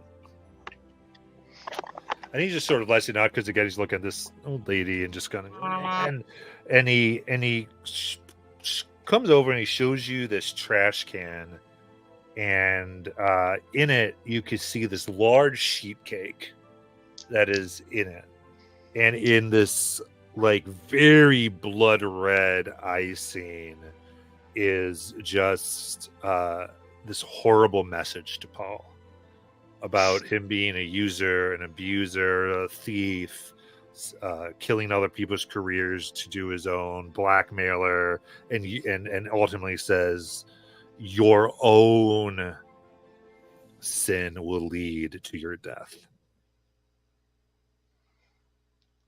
I'll look at Heath and just be like, was this a gift the crew was planning to give Paul? It was left at the tent this morning.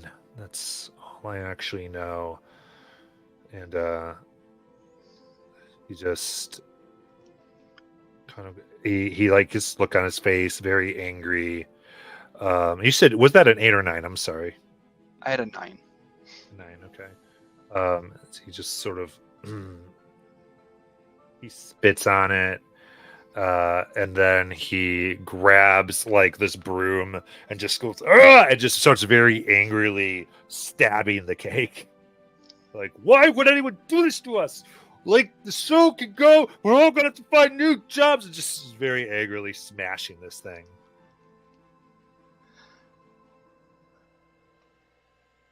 I'll pat him on the back and just be like, no, they're there. I'm sure that destroying this cake is fine, but it unfortunately won't be bringing Paul back anytime soon.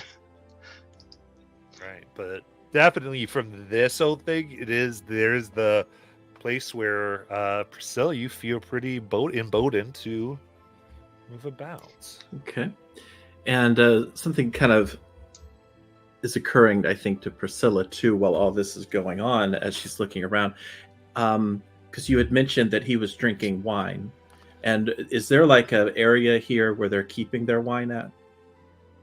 There are bottles of wine kind of all over the tent. It's like a little joke that a judge can get it whenever they want. Okay.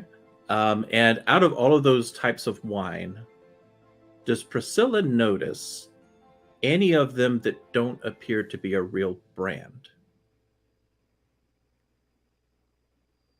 Because what's bothering her is she has a feeling that if rat poison was put in the pie, the contestant or the judge might have tasted it. But if it was in the wine after someone had had a few drinks, it might have been easier to get it into them.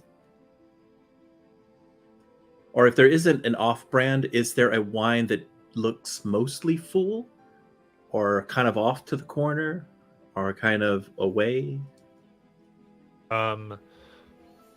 So first, you are able to find this baking sheet. I'm going to let you know because you do find with a little bit of it left. But go ahead and give me meddling. All right, and I'd like to use my wine feature to add to this. You have all the wine, yeah. That's a +1, I think. Yeah, I'm using absolutely, absolutely. Get a +1 for that. And with the distraction, is that another +1? I'd say you just have the opportunity to do this. Okay.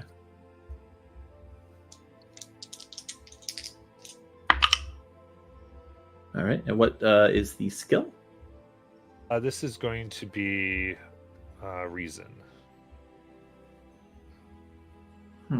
That's a 9. Okay. Very good. In that case, you look about it very closely, and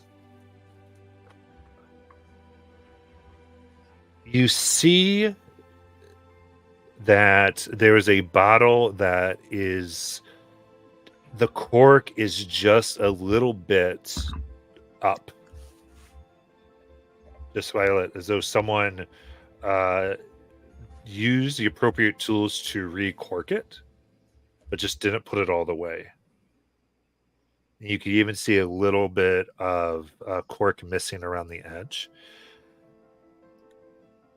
But what really gets you is that there is a pair of diamond earrings that have been put in it on the side.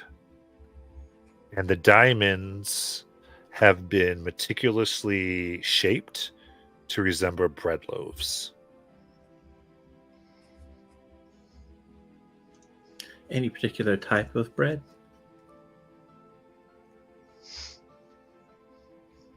It looks like an artisan bread loaf. Baguettes. Holla.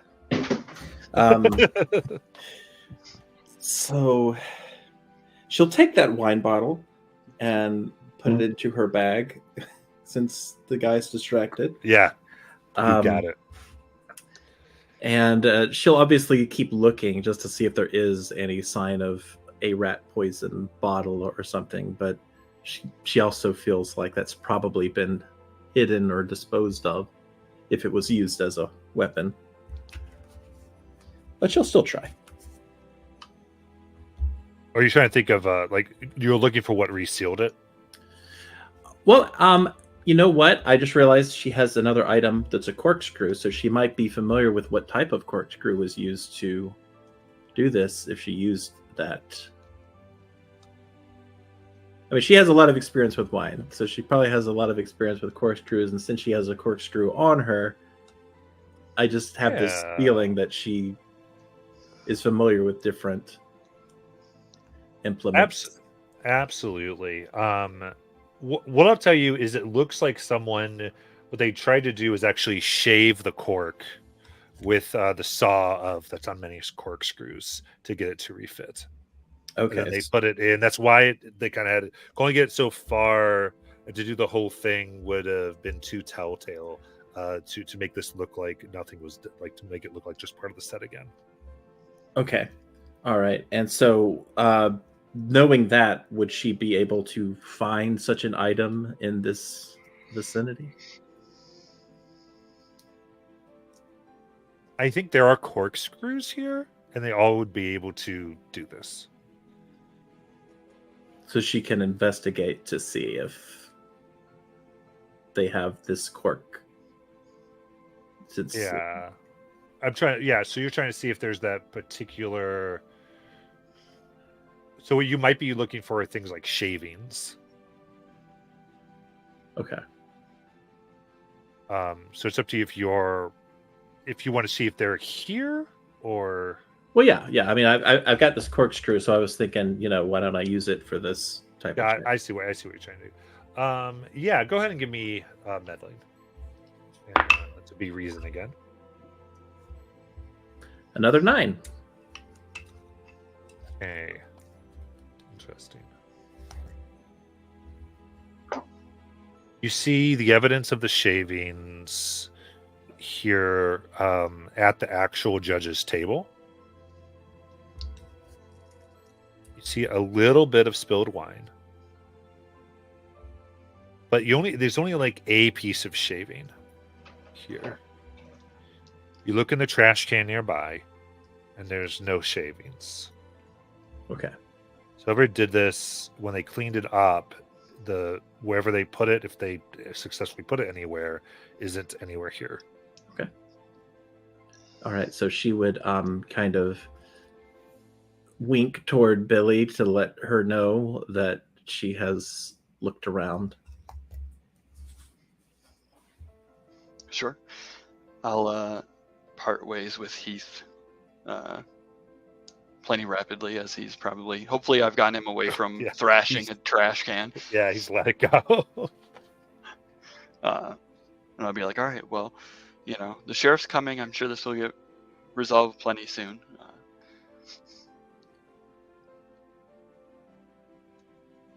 So we've got. Can I ask a question about the tray real quick? Because were the gingerbread men also on a tray? Yes, they were. Is it similar in design to the one that was found elsewhere? Interesting. The two trays are distinctly different. The gingerbread, sorry, I would actually start with the rat poison tray is very standard. It's a standard tray that seems to be used on the show. The gingerbread tray bears the mark of Brindlewood cooking supplies, and is only made in Brindlewood Bay. Okay. And it's crafted. There's these beautiful knots that continue all the way around it. And the initials of the company are spelled out in Greek letters. I'll give you that. Yeah. So I think we're definitely going to try to compare notes at some point. Yeah, as now Harvey was drugged away here and rolled real low on that. So now kind of like is now definitely handcuffed for resisting arrest and meddling with police because she had thrown herself trying to get a look, got this information in the deputies, well, not deputies tent, the murder tent sitting here. Doesn't quite know. He's kind of like asked her to sit. I imagine Harmony sitting on the floor in this grass instead. Absolutely. So do the three of you want to try to get to the? Wait, you just tell me what's next, everybody. Yeah, absolutely. Out. I have an idea in my head of The what harmony music. Priscilla might try to do here. If she goes into that tent where this young deputy is, she's going to see that he has her handcuffed, and she's going to say, "Oh, deputy, yes, I was just delivering some items for you." She takes out the crop top and the ball gag. Oh, what? No. Well, the towns, they were just saying that you two were engaging in some games in here. This miss. No, she is resisting arrest. She is assaulting an officer. Oh, this doesn't sound good. However you role play it is fine with me, sir. Yeah, I didn't know that he was into this stuff either, but I mean, I go with it when it comes, you know? You know, I will have to tell the sheriff about this, of course, but... Priscilla, I need a night move with presence. Okay. Tell me, what is the fear here? I think the fear for Priscilla right now is that she will get on the bad side of probably the sheriff, and that he won't be as cordial with her. Gotcha. You're gonna get an additional +1 just because that was amazing between you and Harmony, and that was just really funny. All right, so that's a presence. Yeah. Okay. And I don't know, does that add a +1? I know that wasn't an item I was given, except it was just a piece of evidence, so I don't think it adds anything, but I genuinely don't know because I've never done that before. I think to me I think between the two things I'm giving the +1. Gotcha, no problem. Oh, nice, very nice. Let's see. Wait, let me count it in my head. That's a 14. Okay. All right, so I am going to be describing an extra benefit or advantage you receive, and you'll describe what it looks like. I think here immediately the deputy not only is ready to let go, just doesn't want anything to do with this. This wasn't the worst thing in the world, and is but is nope, that's not what's been going on. Whatsoever. I don't know, Miss Harmony. I'm so sorry. You got the wrong idea. Unhandcuffed, sir. Nope. Not into this. Just trying to do the job. Is there anything I can get you? Do you need water? No, that sounds weird too. How can I help? Oh, I'll let somebody else jump in there. Oh, officer, you've done more than enough. This was such a pleasure for myself just to have this moment with you. Did you find any clues around that you could maybe tell us about? Love it. Because, kind of swallows for a second. He's not prepared for this, and he looks. He goes, "Well, I the only thing I found, well," and he takes out he kind of takes his evidence bag. He's like, I found this, well, it's stuck inside the victim's shirt, and they're 2 plane tickets, and they are set to New Zealand. Do they have France. names? They do not have names on them. Do they have an origin? Are they leaving from America? They are leaving from LaGuardia Airport from New York. Is it a one-way trip? It is one way. Is it the date of departure?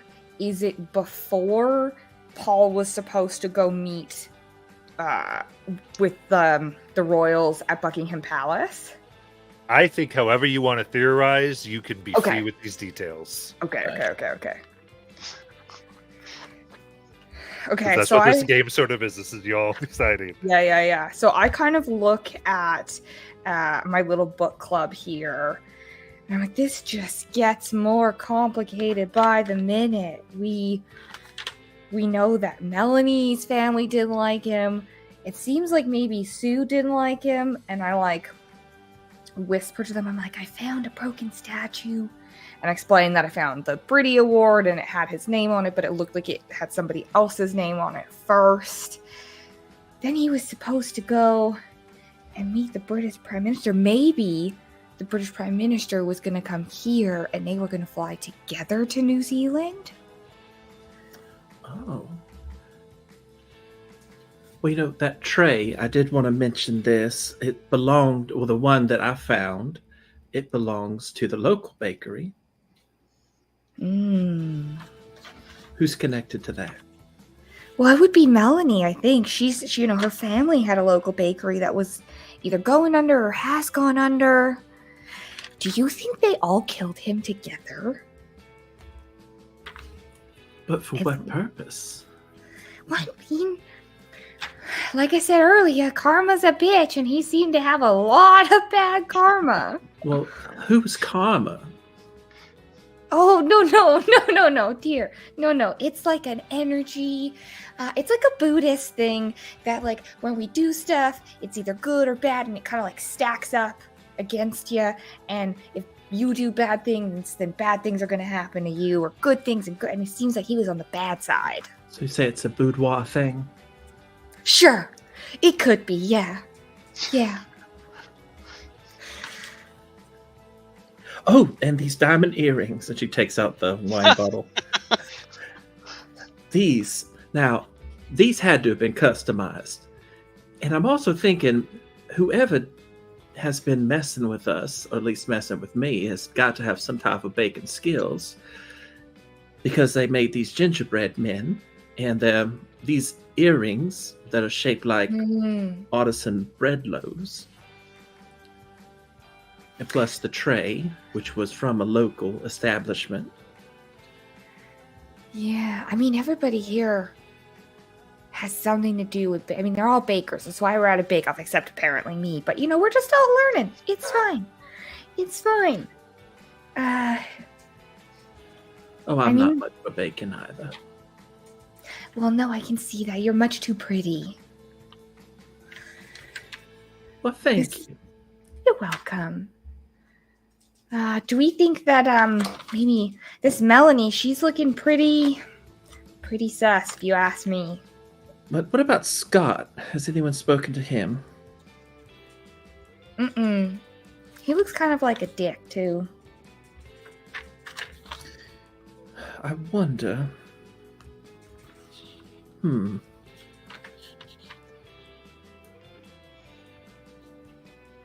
I don't know anybody. There was a cake, by the way, that the producer showed me that was left for Paul. It very prominently said something about leading to his death, and it was delivered this morning. Did the producer say who delivered it? No, just that it showed up at the tent today. Did it have a note with it, or a receipt, or? None that the producer tried to give me, at least. Although the note, there was writing on the cake that very vehemently seemed to indicate great displeasure with Paul.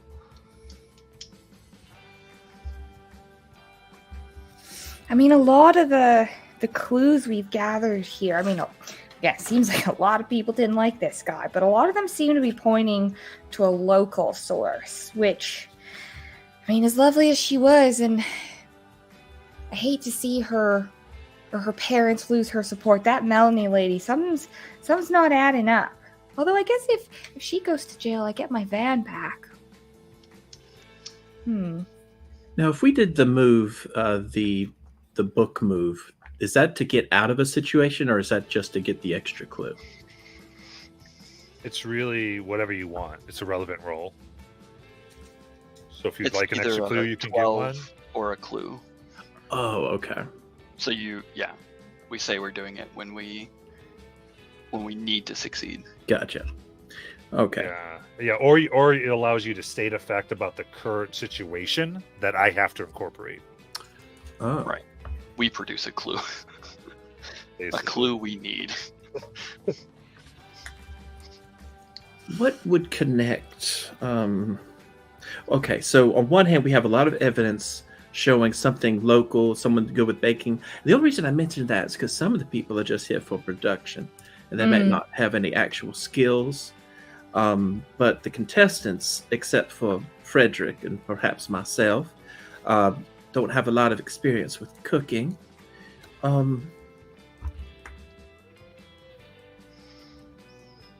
Is it appropriate to ask if, out of character, the gingerbread, was that supposed to be a void clue? Is that something we would know?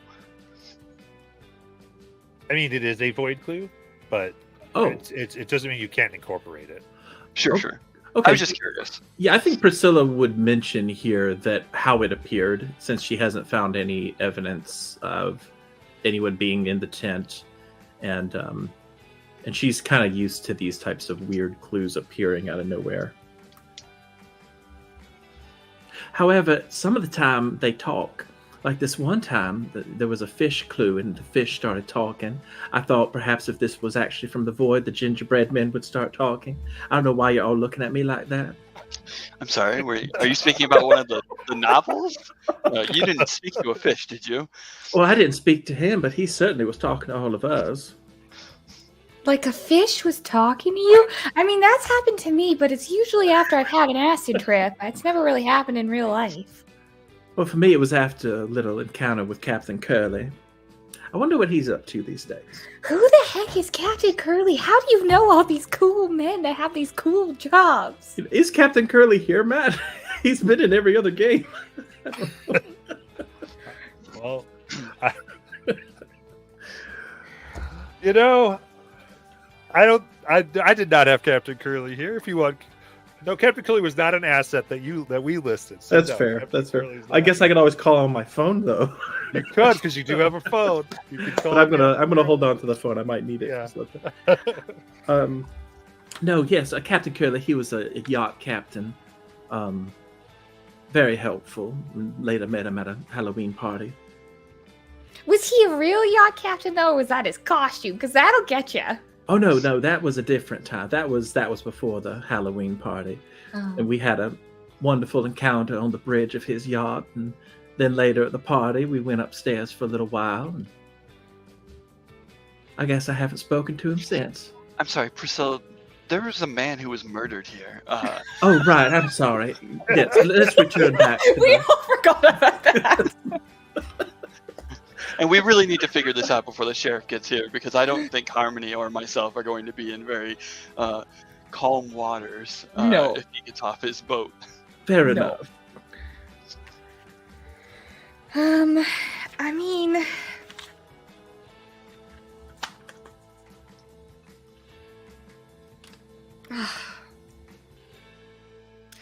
we haven't checked out the this is out of character. We haven't checked out the competitors' tent. Like there was the tent that, or like the where like Jane and Sue and Timothy all had a tent.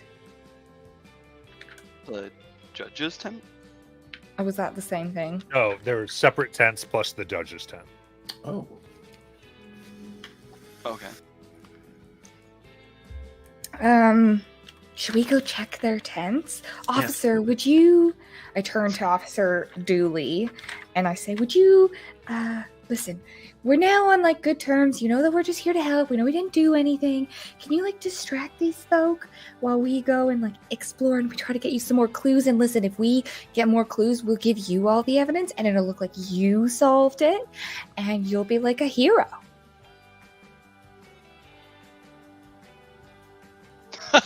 He just wants to get rid of this.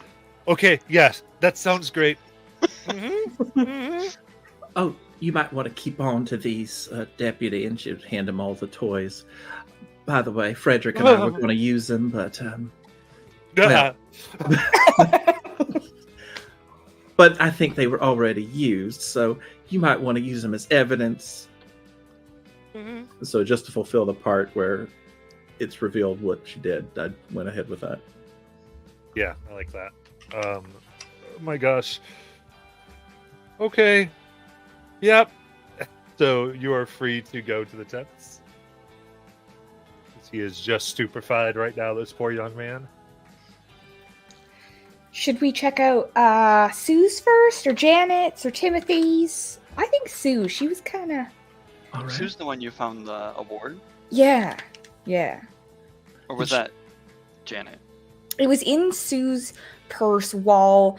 It was Janet's purse. Or sorry, it was Janet's purse. I thought it was Sue's purse. Okay, so maybe we go talk to Janet. Harmony, were either of them missing earrings?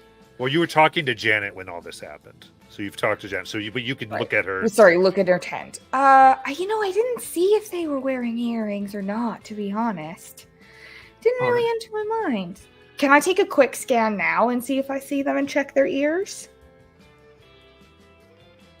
I think this is that would be something I think you'd throw into theorize. Okay, yeah. Like you'd go, and we noticed they didn't have earrings. You would kind of decide that. Okay. Yeah, so let's go check out Janet's tent. All right.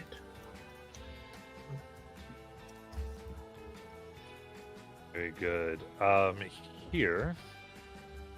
Let's just do something real quick.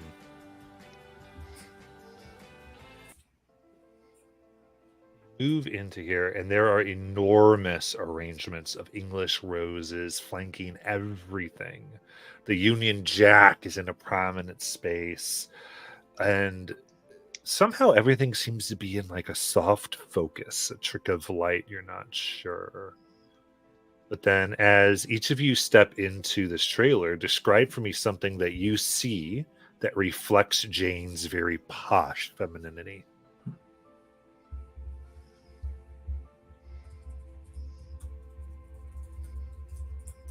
I would say she has a fully mobile dressing table complete with a mirror that has lights for great lighting, and then in front of it, perfectly organized in size in front of the mirror is like every piece of makeup a woman could ever have, and in like 3 different brands, and it's just like the biggest 80s makeup collection you've ever seen. Every lip liner, every heavy eye pencil, all of that, but perfectly organized and labeled. Very nice. I think she has like a very nice designer type sunglasses that are probably next to like some sort of like some Jackie O hats and whatnot, and just kind of off by themselves, kind of on display while also not being on display. Oh man. Okay. I don't know if it's here or if it's somewhere else, but she definitely has a tiny dog. And if it's not here, then there's the stuff like a little dog bowl for like Princess and stuff like that. Pull out bed. The dog's yeah. But maybe the dog's here too. I don't know.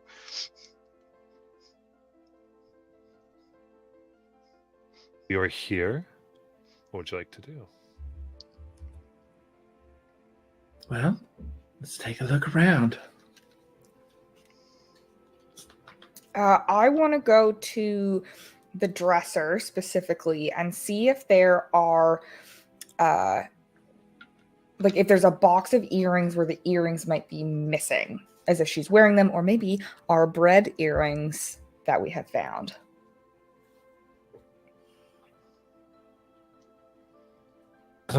Absolutely. Then we'll do a meddling with reason.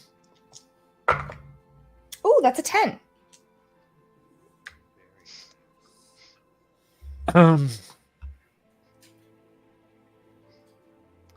Looking in here, you search about and find an earring case, jewelry box. It's long, and you put it up, and you see inside there are no earrings. However, there is a frayed electrical cord that has been cut that she keeps in here. Interesting. I'm gonna pocket it. After like showing the girls like what I found, I'm gonna keep it. I'm not putting it back. I'd like to look for anything that has the same logo bearing that the tray did about the local establishment. Okay. Like, I'd probably be like, she probably doesn't have it on display because of how she keeps this area and how we've described it, but maybe something hidden in a dresser or beneath a pillow or something like that, something that has sentimental value. Go ahead.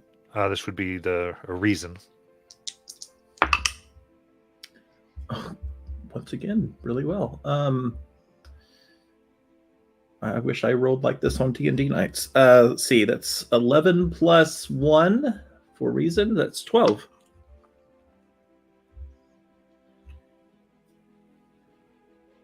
You have this in your head. You are concentrating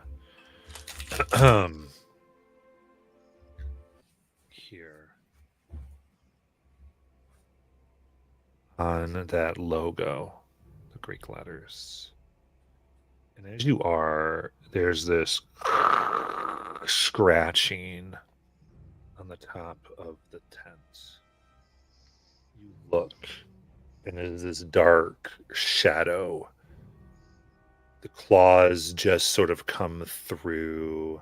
They're green and yellow as they make these tiny rips, showing the legs, and off of it you can see the shadow of tentacles as it sniffs. Did anybody put acid in any of the pies today? I was not planning on this today.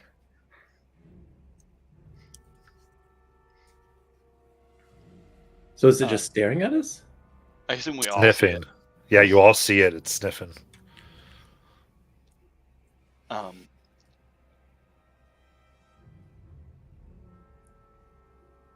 Sick. I'm gonna say the dog is here, and it starts yapping at it. And I think Billy's going to like rush over by the dog and try to like keep its mouth shut and like pick it up. I'm gonna huck my mixtape at it. Like try to scare it, whatever it is, I want to try and scare it away. Oh, yeah. Maven Night move. You're going to get the bonus for the mixtape. Which we add an additional +1 to, I think, chucking it. That's basically vitality. We get an extra +1. What are you scared is going to happen? That it's gonna attack me. Yeah. Yeah. Oh god, okay. Oh my god, that's horrible. That's a 4. Impressive. Time to find a crown. Yep. Well, here with this, there is this ripping, and all we see is your eyes wide. You're looking, and there is a mouth with 7 rows of teeth coming straight at your face. And we cut to commercial. I knew it. Yes. I knew this Yes. was coming. Oh, and the commercial here is for let's see, Captain Cecil Cranberry's Kraken pie crust. What? And every one of those is spelled with a K. Captain Cecil what? Cecil Cranberry. Cranberry. Cecil Cranberries Pie Kraken crust. pie Kraken. crust. Pie crust. With silent Ks. Okay. I think the commercial's gonna start with a housewife going into her cupboard, like 50s skirt, pin curls, all that stuff, and says, "Do you ever wish that your pies tasted like seafood?" and grabs a box of this pie crust. And I think that a gentleman wearing a 1950s-esque suit walks in and says, "Well, golly knows I sure do." Well, then you better pick yourself up a box of this. Fuck, Cecil Kraken's whatever it is. And she pours it into, I guess, her mixer, just like Grandma used to make, and turns it on. And in addition to like the normal ingredients you put in there, you see like a can of anchovies go in, and maybe some pickles. Just the weirdest ingredients. I'm sorry. And then I think cut to pie comes out of the oven, and she sits it on a table. Oh god, you guys are gonna hate me just for flavor. She's got kids that have tentacles instead of hands. Yeah, no, this is fine. And they say, just like Grandma used to make. Now, kids, don't you go using all your tentacles to eat that with. Remember to use a fork. Amazing. Travis, what do you got? That's gone places.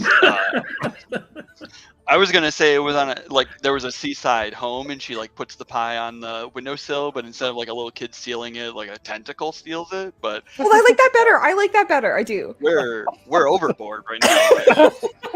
Can I make a suggestion for you? Sure, yeah. So I think the gentleman goes over, grabs a guy who's dressed like a seaman, pulls you into frame. Well, if you don't believe us, you can hear it from Cecil Cranberry himself. Oh yeah, I feel like this character that the brand has built their name on is somebody who speaks unintelligibly, like the rah, and yeah, there's some sort of sailor talk like R's and R's. Before that other guy, like, see, Cecil loves it. It's like Robert Stoll. But it looks more like a confused old man they just dragged on set. I love it. Amazing. All right, and then it goes. Oh wait, what's the final line? Wow.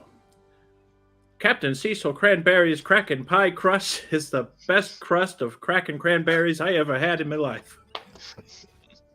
And you'll be saying that too. Once you try a slice of Captain Cecil's Cranberry's Kraken Pie Crust and put that crust in your mouth and start swishing around, and it'll start cracking up, and the next thing you know, you'll be like Cecil Cranberry himself, and maybe even a captain. And now back to Brindlewood Bay. That was the cleanest commercial we've ever had in a Brindlewood campaign, by the way. Oh my goodness. With that, as we come back, we hear a gunshot ring out. We hear this little thing as this black shadowy thing, it's hard to see, hits the ground, moves. As it does, a tentacle comes in within the shadow that I think Priscilla sees, and you see a shopping bag that kind of has that logo on it be grabbed by it, and it moves quickly out. And as it moves there, it knocks over this wardrobe, and out from it you see here comes this letter from the BBC that you immediately see has like very like explosive language that is threatening to ruin Paul's career for his behavior, and they're not going to take it anymore. You process this as you look at the source of the gunshot, and there you see standing the sheriff. Yikers.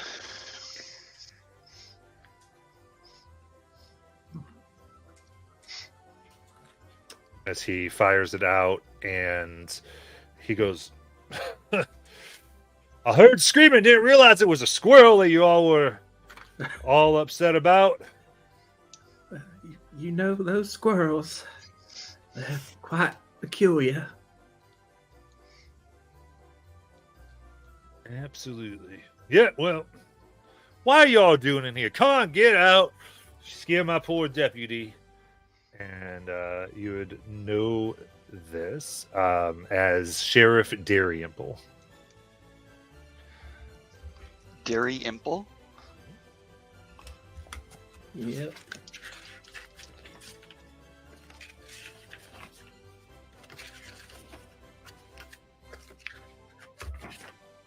All right. Oh, you're meddling again. Don't. Listen, in the future, don't get on my deputy Oh, wow. in any way, either or all three of you. Poor boy is not used to all this. All right? You're not used to this crazy. My goodness. Need to add all you mavens to our training materials. My good. Now get out. I got some real investigating to do. That is no way to talk to a lady, Wyman. Well, your manners. I might have to call your mother after this. My manners went out the window when y'all get into my business and threatened or propositioned my deputy, whichever you did. No, let's go. Officer, chill. We did none of that. We didn't threaten. We didn't proposition. He's the one that pulled out the handcuffs in the first place. It was not me that started it. Listen, we're just here to help. Don't you want to know what we found? He looks at you. And again, you know the sheriff as much. You've been a visitor, just kind of passing through. That was your van out front? Which one? There's lots of vans out there.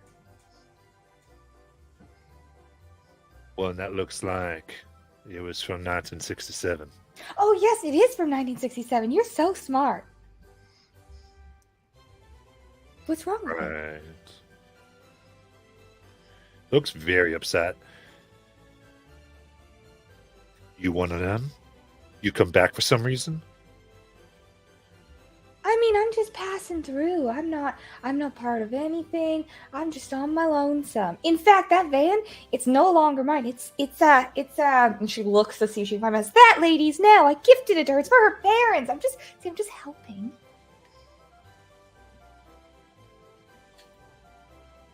I think you need to come back for questioning. Oh gosh, But- you're in the handcuffs too. And there's something going on here, but you all want to try it. It's up to you. Do you want to be? I'll let you kind of take story. Do you want to go to a private place and theorize? Would you like to theorize in front of the sheriff?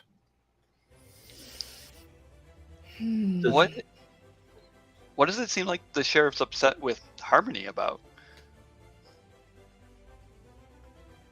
Do we They're not- have you- any context for the are you one of them? Is she talking about You- us, the group of the book club? No, there's something up his butt that you're not aware. You don't know what Okay. this is. Does Harmony look like she has an idea? No, she's just like a flower in a grass field, just letting things pass her by. No idea. I would say, I mean, knowing that I'm not from here and not knowing the sheriff, I don't know that I would necessarily want to theorize in front of him. I think I'd want to talk somewhere private with my friends. So we need to lose the sheriff? Well, the sheriff wants you out of this tent so you can go back to where everybody else is, or you can find a Yeah. little spot. I just want to make sure we as players didn't know what was going on because I was just a little lost there for a second. This is, yeah, I would say this is a further thing of the overall. Yeah, you're not missing anything. Okay. It's meant to be something that's strange. Okay. And he's not putting Melon or Harmony in handcuffs then directly right now? Not if you get out of here. Okay, we'll leave. Yeah. Listen, officer, we're just trying to help. We'll get out of your hair. We'll let you do your job. We'll just let us know if you find anything. And she like winks, but not very subtly. She's like, eh. Oh, I'll pat him on the back while we're walking out, and tell him, like, and maybe you should ask your deputy not to name the crime scene the murder tent next time. Walk away. Get out! Wyman, if you investigate that tent across the way there, you might find it's been a little roughed up, but nothing to worry about. Oh my gosh. Oh god.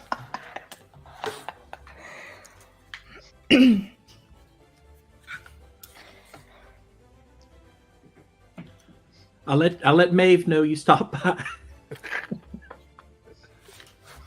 All right, what'd you like to do?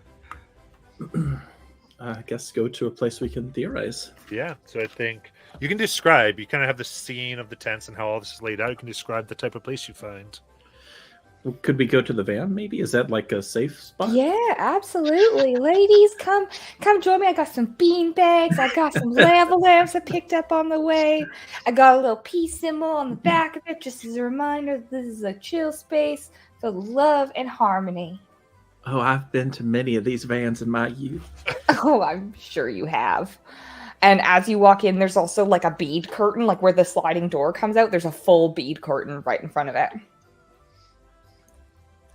Oh, this reminds me so much of Woodstock. I think Billy's very not used to this.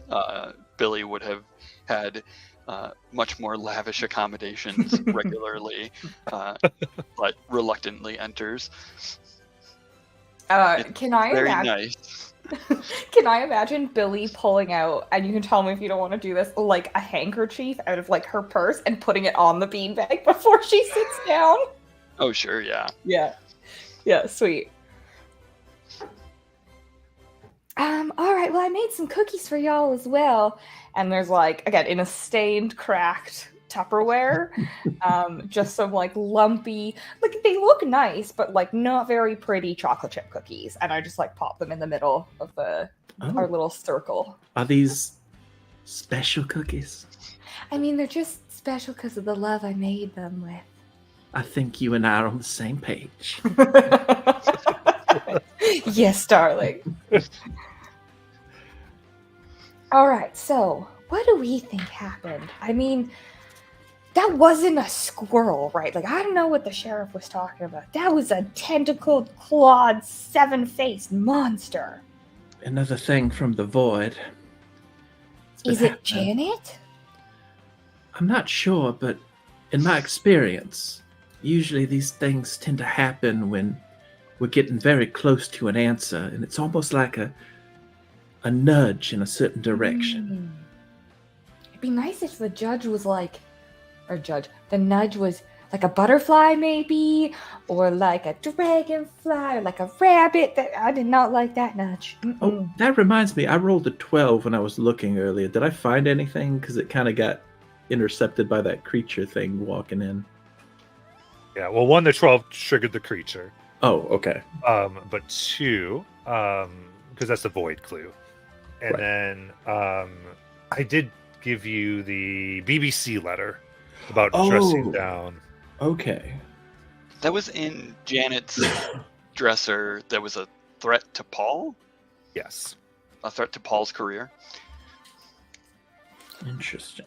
And there was a shopping bag that the tentacled monster grabbed on its way out, right? And it had the Right. logo that matched the Gingerbread. yeah, Cookie right. tray.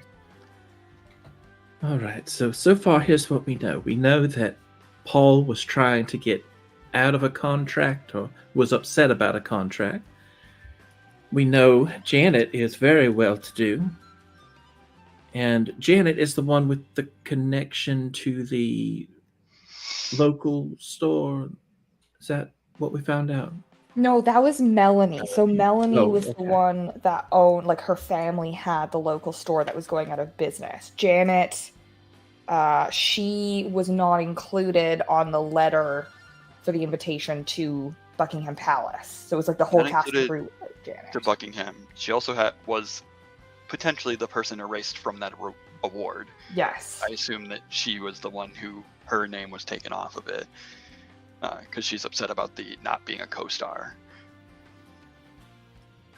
And those earrings, now, after we took a look around Janet's tent, I'm wondering, I don't know if, other than the fact they were diamonds, obviously, I don't think they necessarily fit her vibe.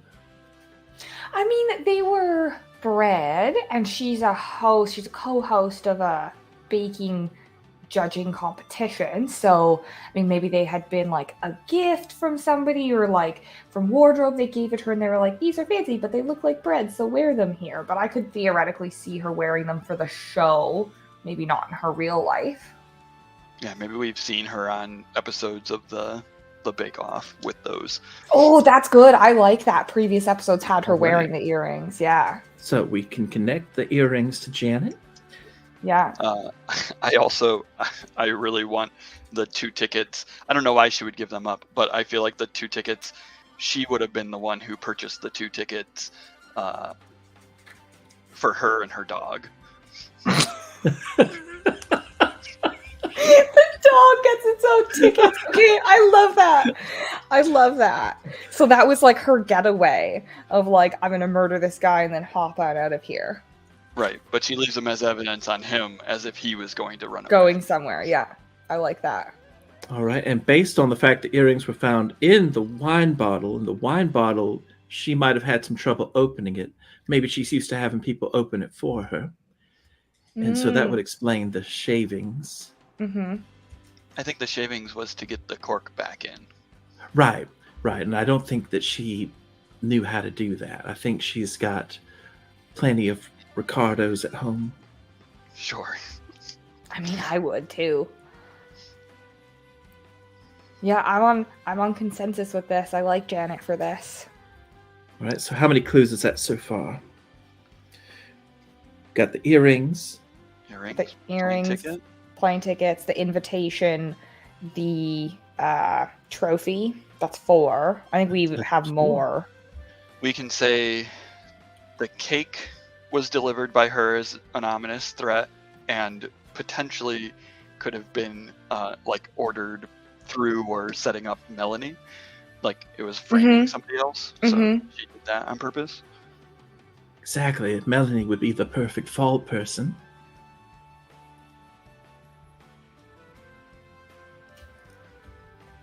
We're at 5. We know which mechanic wise would give you a -2 to the roll right now. Oh, nice. We know about rat poison that's related to the wine. No, the rat poison was on the tray. So you were thinking they put the rat poison in the wine, right? That's exactly what I thought, but Yeah. I thought you were telling me that it was on the tray. But we could, if it's on the wine, that's easier. Well, I think you think that's how they put it. Like, yeah, Right. The tray, we was, have the tray was leftover. used. Yeah. Gotcha. Okay, yeah, that works. And then we did find the letter from the BBC in Janet's wardrobe, which I'm trying to think of how we can connect that. Like maybe she actually forged that letter to try and get him not to come to the, like that was her first attempt to try and get him not to come to the UK. It was like, maybe if there's a threat to his career by going there, he won't go. He didn't listen to it. So then she tried to murder him. It was like from 1 to 100. That works. There's the love letter from the Prime Minister. I'm not gonna lie, I don't know how that fits in.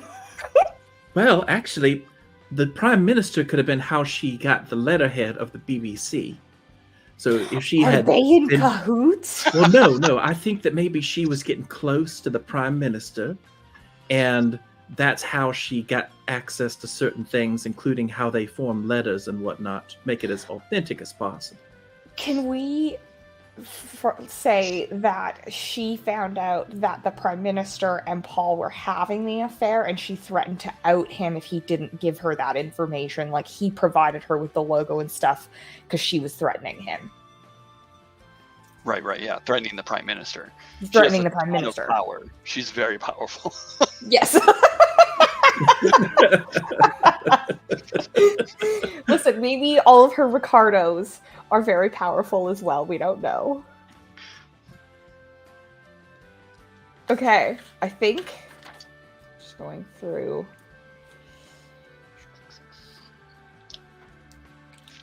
Got rat poison. The original letter that wasn't. So the letter that was on. Did we get access to that one? The one on the body. That was the love letter. That That was was the the love love letter. Okay. Yeah. Got the cork. Got the diamond earrings. The tray. Did we connect the? Well, so she That's the did. truth. Yeah, Go ahead. the tray was on the rat poison, but she does also have the like bag from the shopping place that she would have bought the tray at. So like she bought it to try and frame Melanie, and didn't dispose of the evidence of the bag. Okay. BBC letter. Prime Minister. You do know that there's the putting Paul from 33 to 30 years was one clue you uncovered if you want to try to link that. Yeah, and he thought that his contract was changed without. I don't like, think you've behind used the that. shattered Britty yet. You know, maybe this also explains why she would have tried to kill him, because maybe she didn't want him to stay on that long. Right, it would have given her, like, if his contract was over in 3 years, she would have taken over, and having the contract changed to 30 years meant she didn't have a chance Right. to have her time in the spotlight. I Then like she's that. past her prime, and they'll probably just dump her off. Yeah. That's And the then, She'll have to go join a book club. who knows, maybe she'll be dead by then. There's the Britty, which we assume had her name on it, and then it was scratched out for his. So maybe he had paid off somebody from the award show to put his name on it instead of hers, and she found out somehow. Or originally it was awarded to them as a co-star, and he corrected them. Yeah, okay, that Like, makes more she sense. keeps it as a memento, like I was the one, like I'm the reason why this award Mhm. was won, but Mhm. he claimed it. Yeah. How many is that now? Like 9? 11. 11. But what about the handcuffs and the ball gag? Oh, right. No, unnecessary. No, I think this is quite necessary. We did turn it in as evidence after all. And I think if we've got those interesting implements, I think we're at like, what are we? Oh. Are we at like +2 or 3 here at this He- You're point? at +4 currently. he was handcuffed though, wasn't he? When we He found was him, tied. he was He was tied up. tied. So maybe he was into that sort of rope. thing, and that would explain maybe the access. And they would have been dumped off in a random tent. Okay. Okay. So you'd be susceptible for her doing that, Sam. So that's what you're trying to go. Mhm. So that would be a +5 currently. I mean, +5's pretty good. I don't. Yeah. Yeah, that's really good. This is the best one so far. Yeah. Yes! I'm pretty happy with that. Okay. So anyone who wants to, this would be 2d6 +5. For Absolutely your not. theorize move. Absolutely not. I don't know. I kind of want it to be Harmony because of how all the rolls have gone so far. I'm really pushing for it to be Harmony. Lead I investigator can. Harmony. I can. Okay, fuck it. You know what? You can Fine. get a minimum of 7. Let's see. I'm gonna pick 2 dice I haven't rolled yet. They're all from the same set, so I don't think it matters. But well, I rolled a 7, so that's a 12. Ooh. Pretty Perfect. average. Pretty. That's a high success. Well, the roll was average. It's averagely way outside the standard median. We've done it. That's Harmony's version of average. Amazing. So, in that case, there is a knock on the van door. You expecting somebody? No. I mean, Maybe somebody just wants our cookies? They can probably smell them. So I carefully, slowly open the door behind my bead curtain. Can I help you? Hello?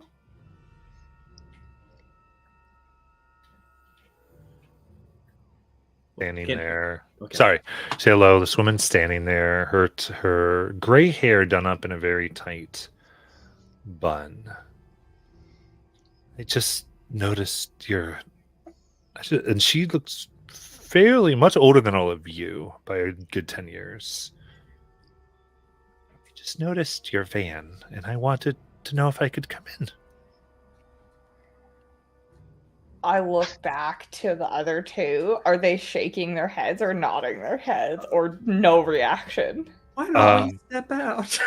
I'm gonna get up and I'll go towards the door and I'm like, oh, there's a fresh opening, and I'll go to like step out of the van. And I look to the lady, I'm like, it's a little tight in there. Why don't we step out and can we help you with something? She looks and sees that there's no one around. Sorry, my name. And Priscilla, you know this is true. I'm Miss Maplethorpe. And you would know her, Maplethorpe. And Priscilla, you'd call her Widow Maplethorpe. Oh. Just hadn't seen something like this in a long time. You ever been near here before? Recently? Or ever, because I travel a lot. Probably at some point in my life, when I was following the band, The Who, we went all over, and she just starts rambling about this like tour that she did following The Who 15 years ago, talking about all the location. And yeah, I don't know if it was ever around here, but recently, no. This is my first time here in quite some time. There was a lot of bands like this back in '67. Free love tried to make its way in here, Tried. They set up, what do you all call that? Commune? Commune, yes, I've been a part of one, yes. So you were a part of it then? Oh, not that one specifically. And you can tell she kind of like hesitates when she says that. Well, I remember it. Remember that at first y'all kept to yourself, which is what you should have done. But then you had to come in for supplies. Get young men who didn't know any better looking at y'all. And then, of course, we heard the rumors about dark magic, about things y'all were doing, your orgiastic rituals. And then my George went missing.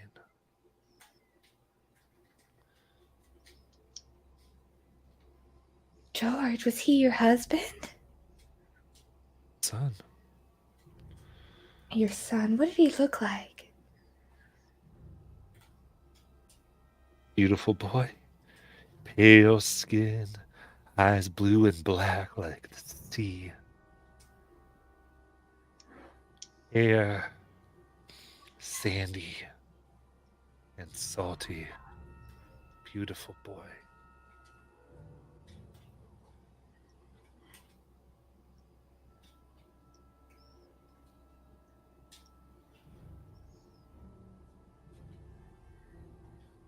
I thought we'd never hear from any of you again after what Wyman did. Harmony gets this look on her face like she's just seen a ghost. We don't talk about him. He's not a part of us. Listen, I'm just driving through. I just wanted to stop and talk with my friends. Not You here. say that this memory comes back to you? And it's been a long time. as you realize the W before the name of Dairy Wimple.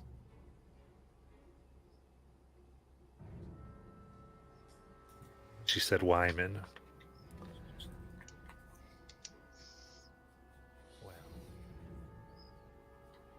Remember, Wyman got a bunch of young boys, came out and taught y'all a lesson. And that was burned to the ground.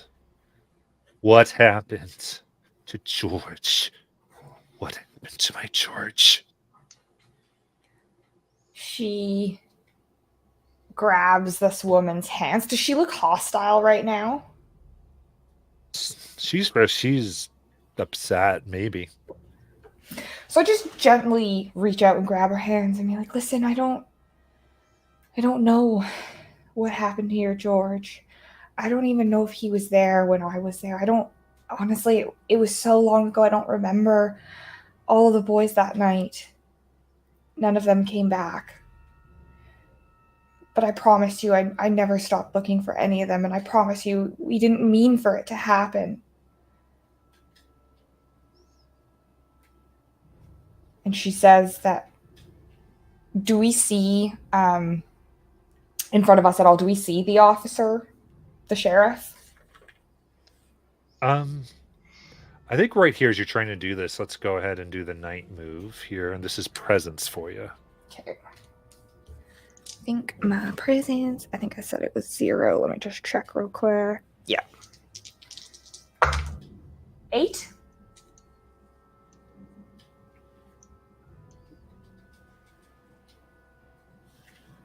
The idea here, what is your desired outcome?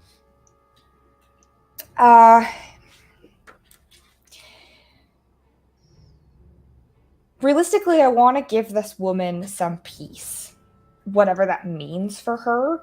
So I was hoping to see the sheriff and at least point him out to this woman and say, I believe that is Wyman, and try to maybe help her find the culprit of her son's disappearance. I think for some reason, what your character gets is you can give this woman peace, but there's a burden that will be placed upon your character. Okay. Then she softens.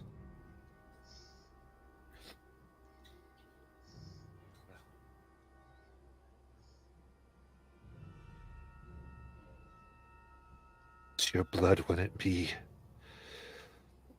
the blood of the seductress then. And you see that in her white cuffs, she had like on a spring loaded this very sharp dagger that is wrapped in kind of what looks like bull's horns as far as ornamentation, and she takes it out. I guess I won't need this. You brought your own. You brought me pieces.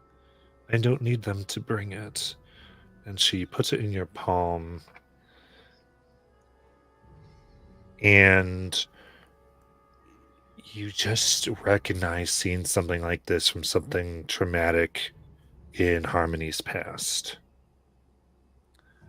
You'd get to decide. However, right now, there is a myrtle to solve, ultimately. So, at this point, it is correct. And you hear from inside, you see poor Miss Melanie being taken away, handcuffed, arrested for the crime, and moving off. You particularly see Jane headed for a limo. Like all this seems to be happening What do you all want to do to stop who you think's a murderer?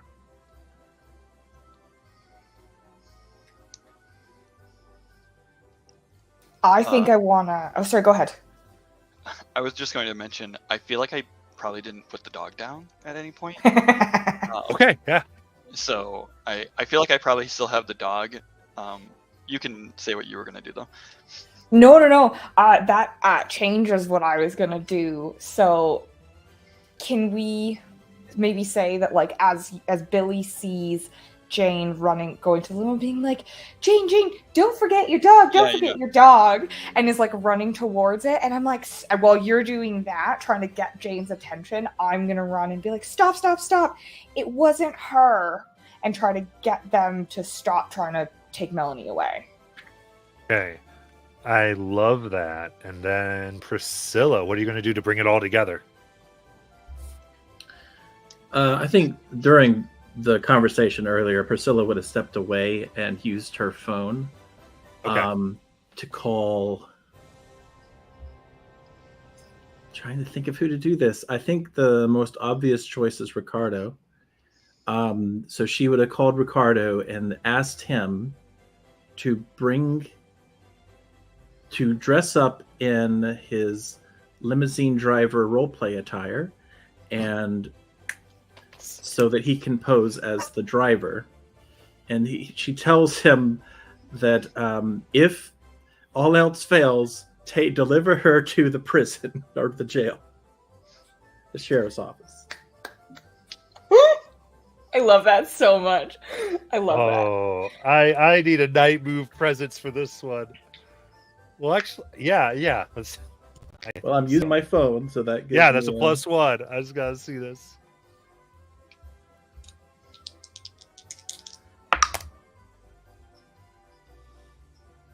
That's a 10. Very good.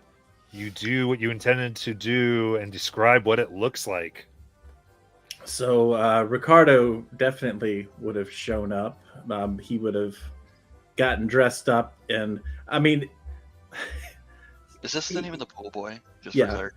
Okay. And he got on his little cap and jacket, and he would have gone up to the limo driver and basically just knocked him out based on prior experiences. He's pretty good with that. And so I like this, that everyone's looking at the scene of, you forgot your dog! Wait! And all this commotion's happening, and in the side thing we see Ricardo like sneaking up, opening the door. Excuse me. Right? Continue. And he would just get into the car, roll the other guy over, and close the door. And actually, no, he would have stepped out, put his head down a little bit so you can't really tell who he is, and opened up the back door in case the lady gets there. Perfect. Okay. So then I'm assuming Harmy kind of has everyone's attention and is revealing the evidence. Oh, you're muted. Thank you.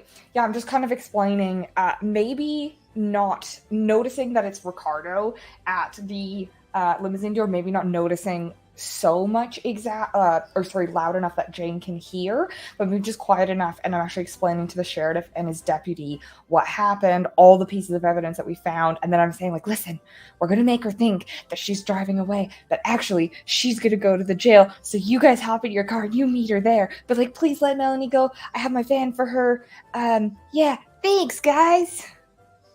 Amazing. It's evidence.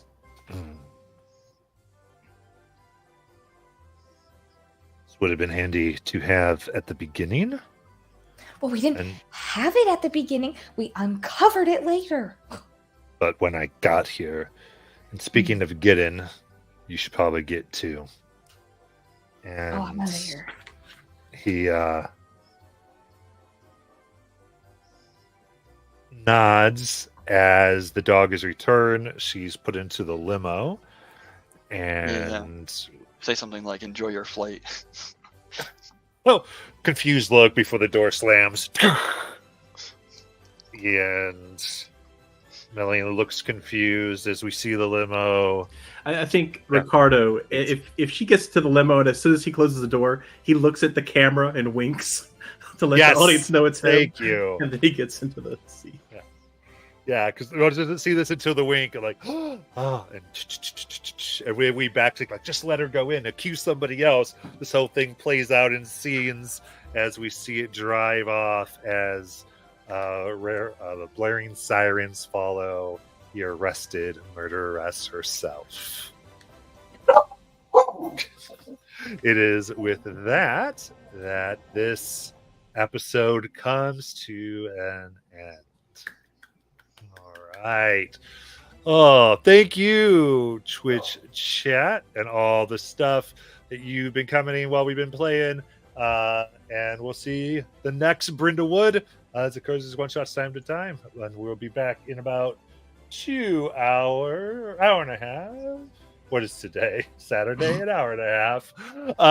With some Dungeons and Dragons, and we'll see you then. Bye.